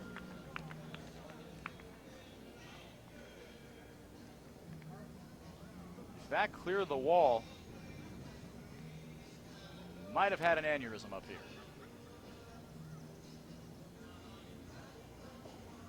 Now Harwich will go to their bullpen as a nightmare inning for Caleb Freeman, or a nightmare third of an inning, I should say, for the sophomore from Texas Tech. Comes to a close for him as Luke Roscom, with the biggest hit of his summer, delivers big time. On the first pitch, he saw a double into left center field. When we come back, the bases are empty for Skylar Hunter. The Gatemen have tied it up, 6-6 ball game in the 9th here at Spillane Field. We'll be right back.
Late inning heroics continue for the Wareham Gatemen. Luke Roscom, a bases loaded 1-out double, clears the bases and scores runs 4, 5, and 6 for Wareham.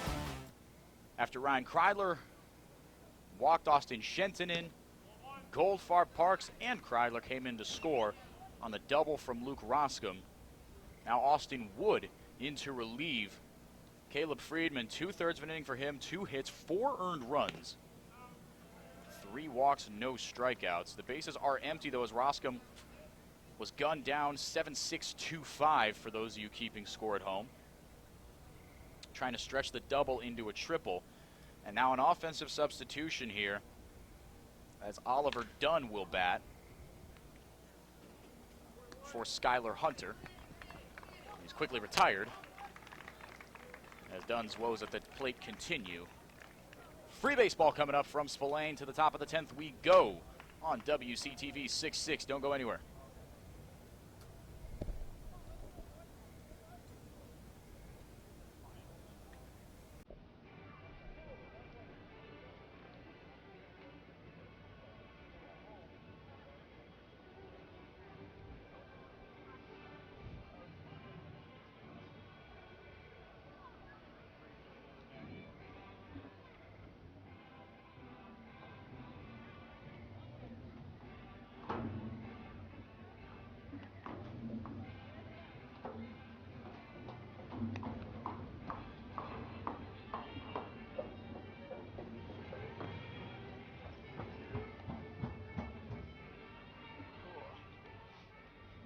Wow, for time.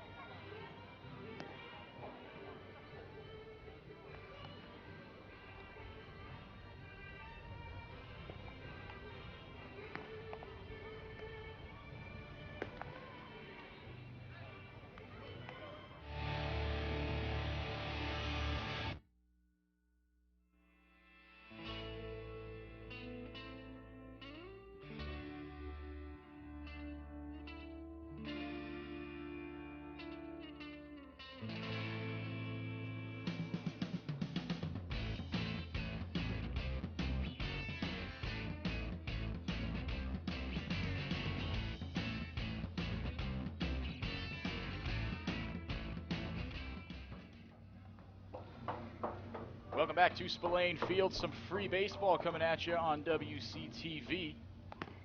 Haven Parks back to work for Wareham in the 10th inning. He will face Danny Casals, Ben Norman, and Mason Meadows, 6, 7, 8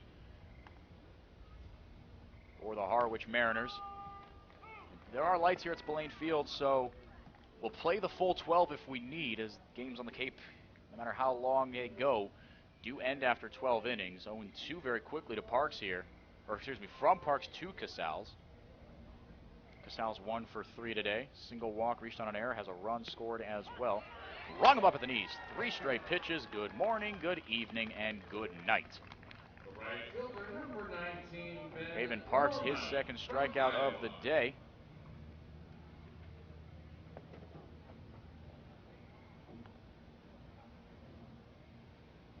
Luke Roscom with a bases loaded double.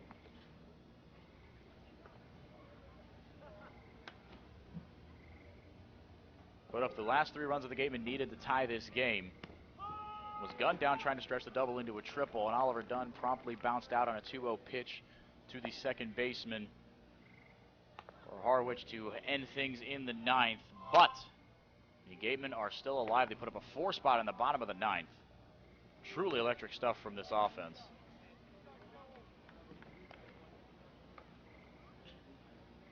Haven Parks very quickly has thrown 5 pitches and gotten 5 strikes. Some defensive substitutions and movement for the Gatemen. Oliver Dunn in for Isaac Collins at second base. Collins over to right field. Idens in and in center field. Jacob Goldfarb moves to left. Breaking ball just misses outside. 0-2.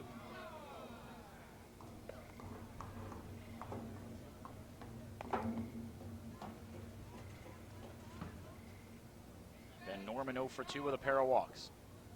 Has also scored in this one. Chopped right side. This should be easy pickings. Dunn coming over on a nice athletic play by the Utah Ute. What a play by Oliver Dunn. Comes in as an offensive substitution on a productive AB, but great stuff seen from the Pac-12 sophomore out here on the defensive side of things. 4-3 for those you keeping score at home. 2 away here in the 10th. Mason Meadows is the batter with the bases empty and 2 out. Ball 1 low.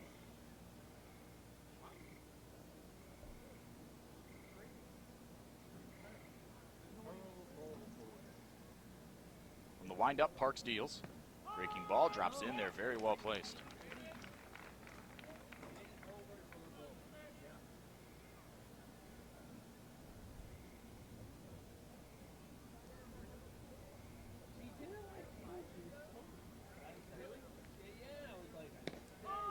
ball. Got him at the knees, strike 2.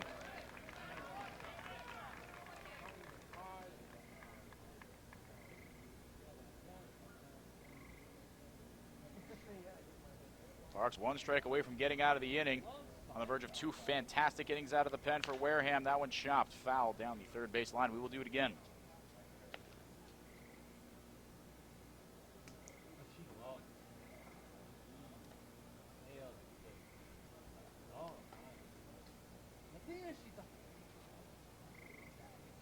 Infield straight up and back for Wareham. He had maximum range. Trying to retire the redshirt freshman from Georgia, Mason Meadows, catching today for Harwich. 0 for 3 with a walk. The pitch. Breaking ball. Just missed.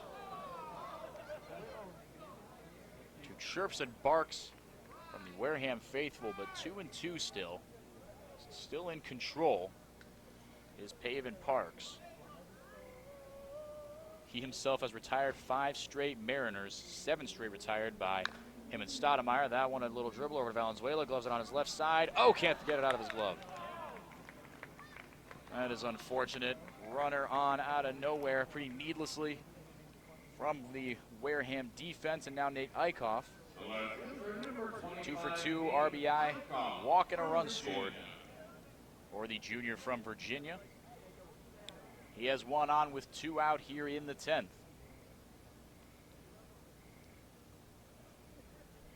Kaiser, Barron, Ahern, Ralston, White, Stoudemire, Parks. 7 men out of the pen for Wareham. They're going to rule that a single. That one shot over to Shenton, but foul. So that will not be the 4th Wareham error of the day, and the second to just Valenzuela. 6 runs, 10 hits, no errors for Harwich. 6 runs, 7 hits, 3 errors for your Gatemen.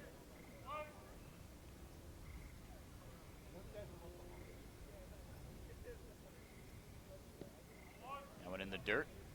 Roscombe, good stop behind the plate. Harbor Hawks still ahead of the Bourne Braves 4-3 at Doran Park.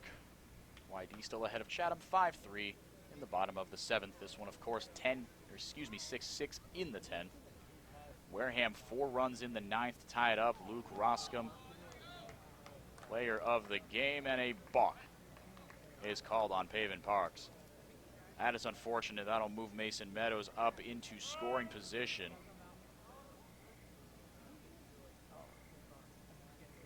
And now a pinch runner on to make sure he scores on a single. This could get nasty here. Meadows' day is done. A pinch runner in. We'll tell you who that is in a bit. Moves up from first to second on the balk by Parks. Now running at second base, number 21, Logan Driscoll from George Mason. Running now Logan Driscoll, another catcher. He's from George Mason. So he will probably be doing the catching duties in the bottom half of this inning. Wareham trying to get there with a 6-6 scoreline. But if Harwich has anything to say about it, they want it 7-6. The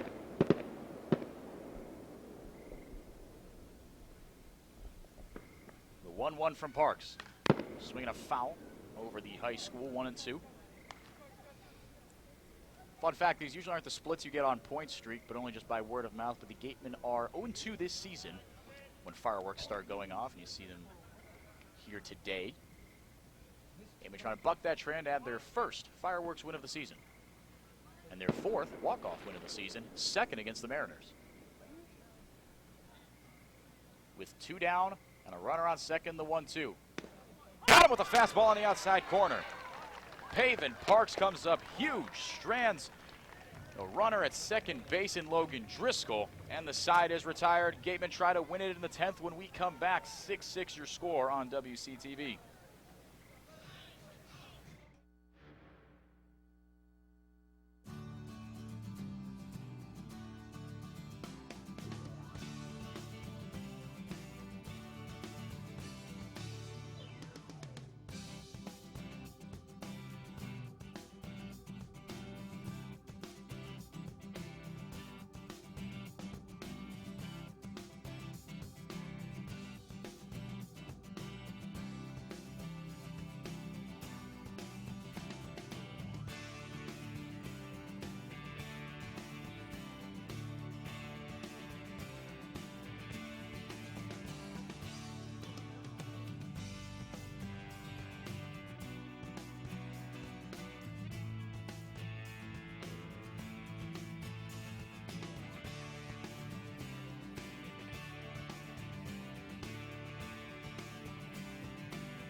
Welcome back here to Spillane Field. My name's Henrique Demore, bringing you the action on WCTV. Thanks for tuning in wherever, whyever, and wherever you are doing so from. 6-6 your score, top of the lineup, ready to go against Austin Wood. Pitched a third of an inning to get out of the ninth inning after Caleb Freeman gave up that bases-loaded double to Luke Roscom.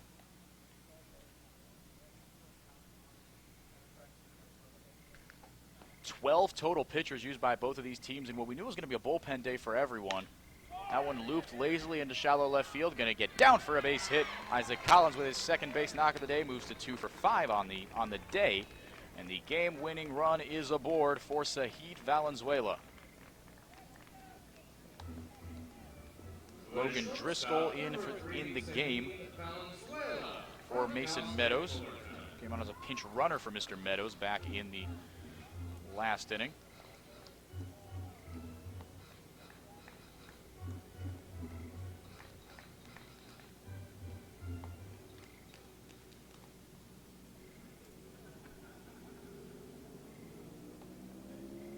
Shows bunt as Valenzuela drops it down the first base line. Gloved by Wood over to first in time, but over to second base and into scoring position is Isaac Collins. Heck of an at-bat by Sahid Valenzuela. One base knock potentially away from winning it are the Gatemen, and who else but Austin Shenton up to the bat.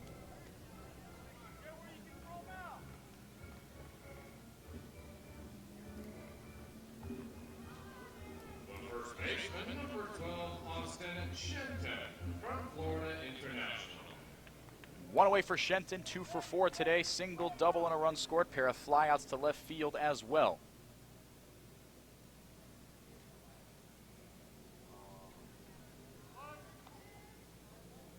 Wood, a Stetson Hatter, just finished up his freshman year there. And they're going to intentionally walk Austin Shenton.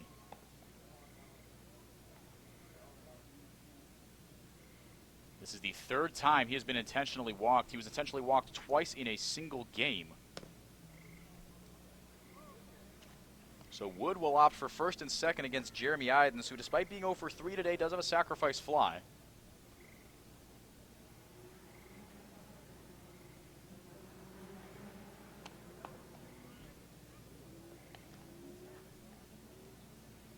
Waiting on ball 4.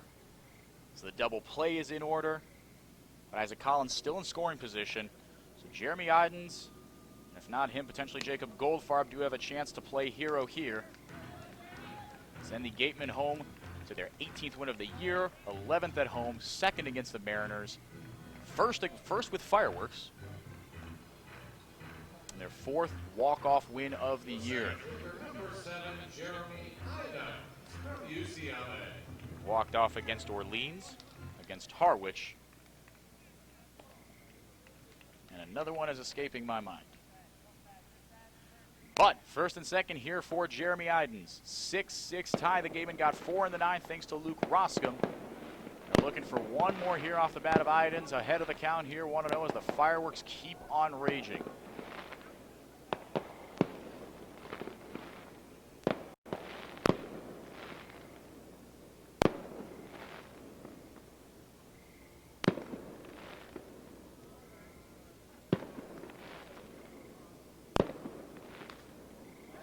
Fouled off straight back, 1-1.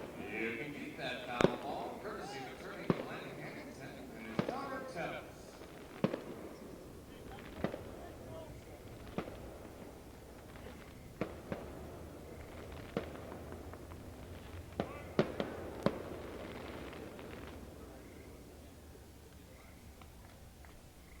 From the stretch, Wood out of Stetson deals. Ball 2.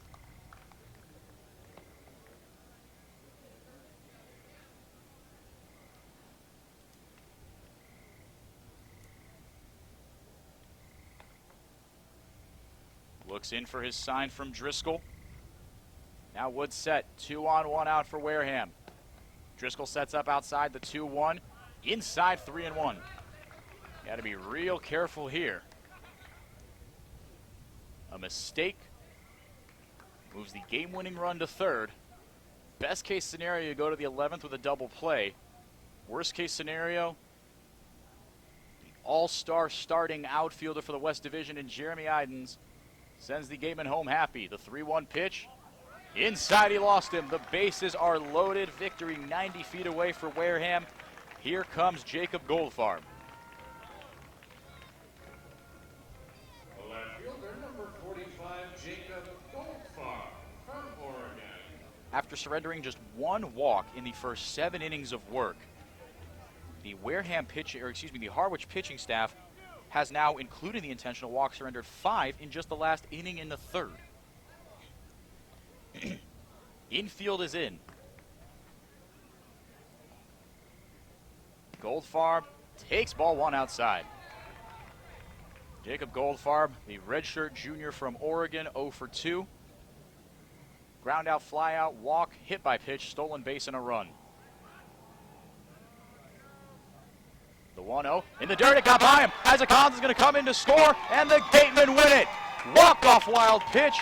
Ike Collins is the 7th run of the day. He gets a Gatorade shower, and the Gatemen go home walk-off winners, 7-6 over the Mariners.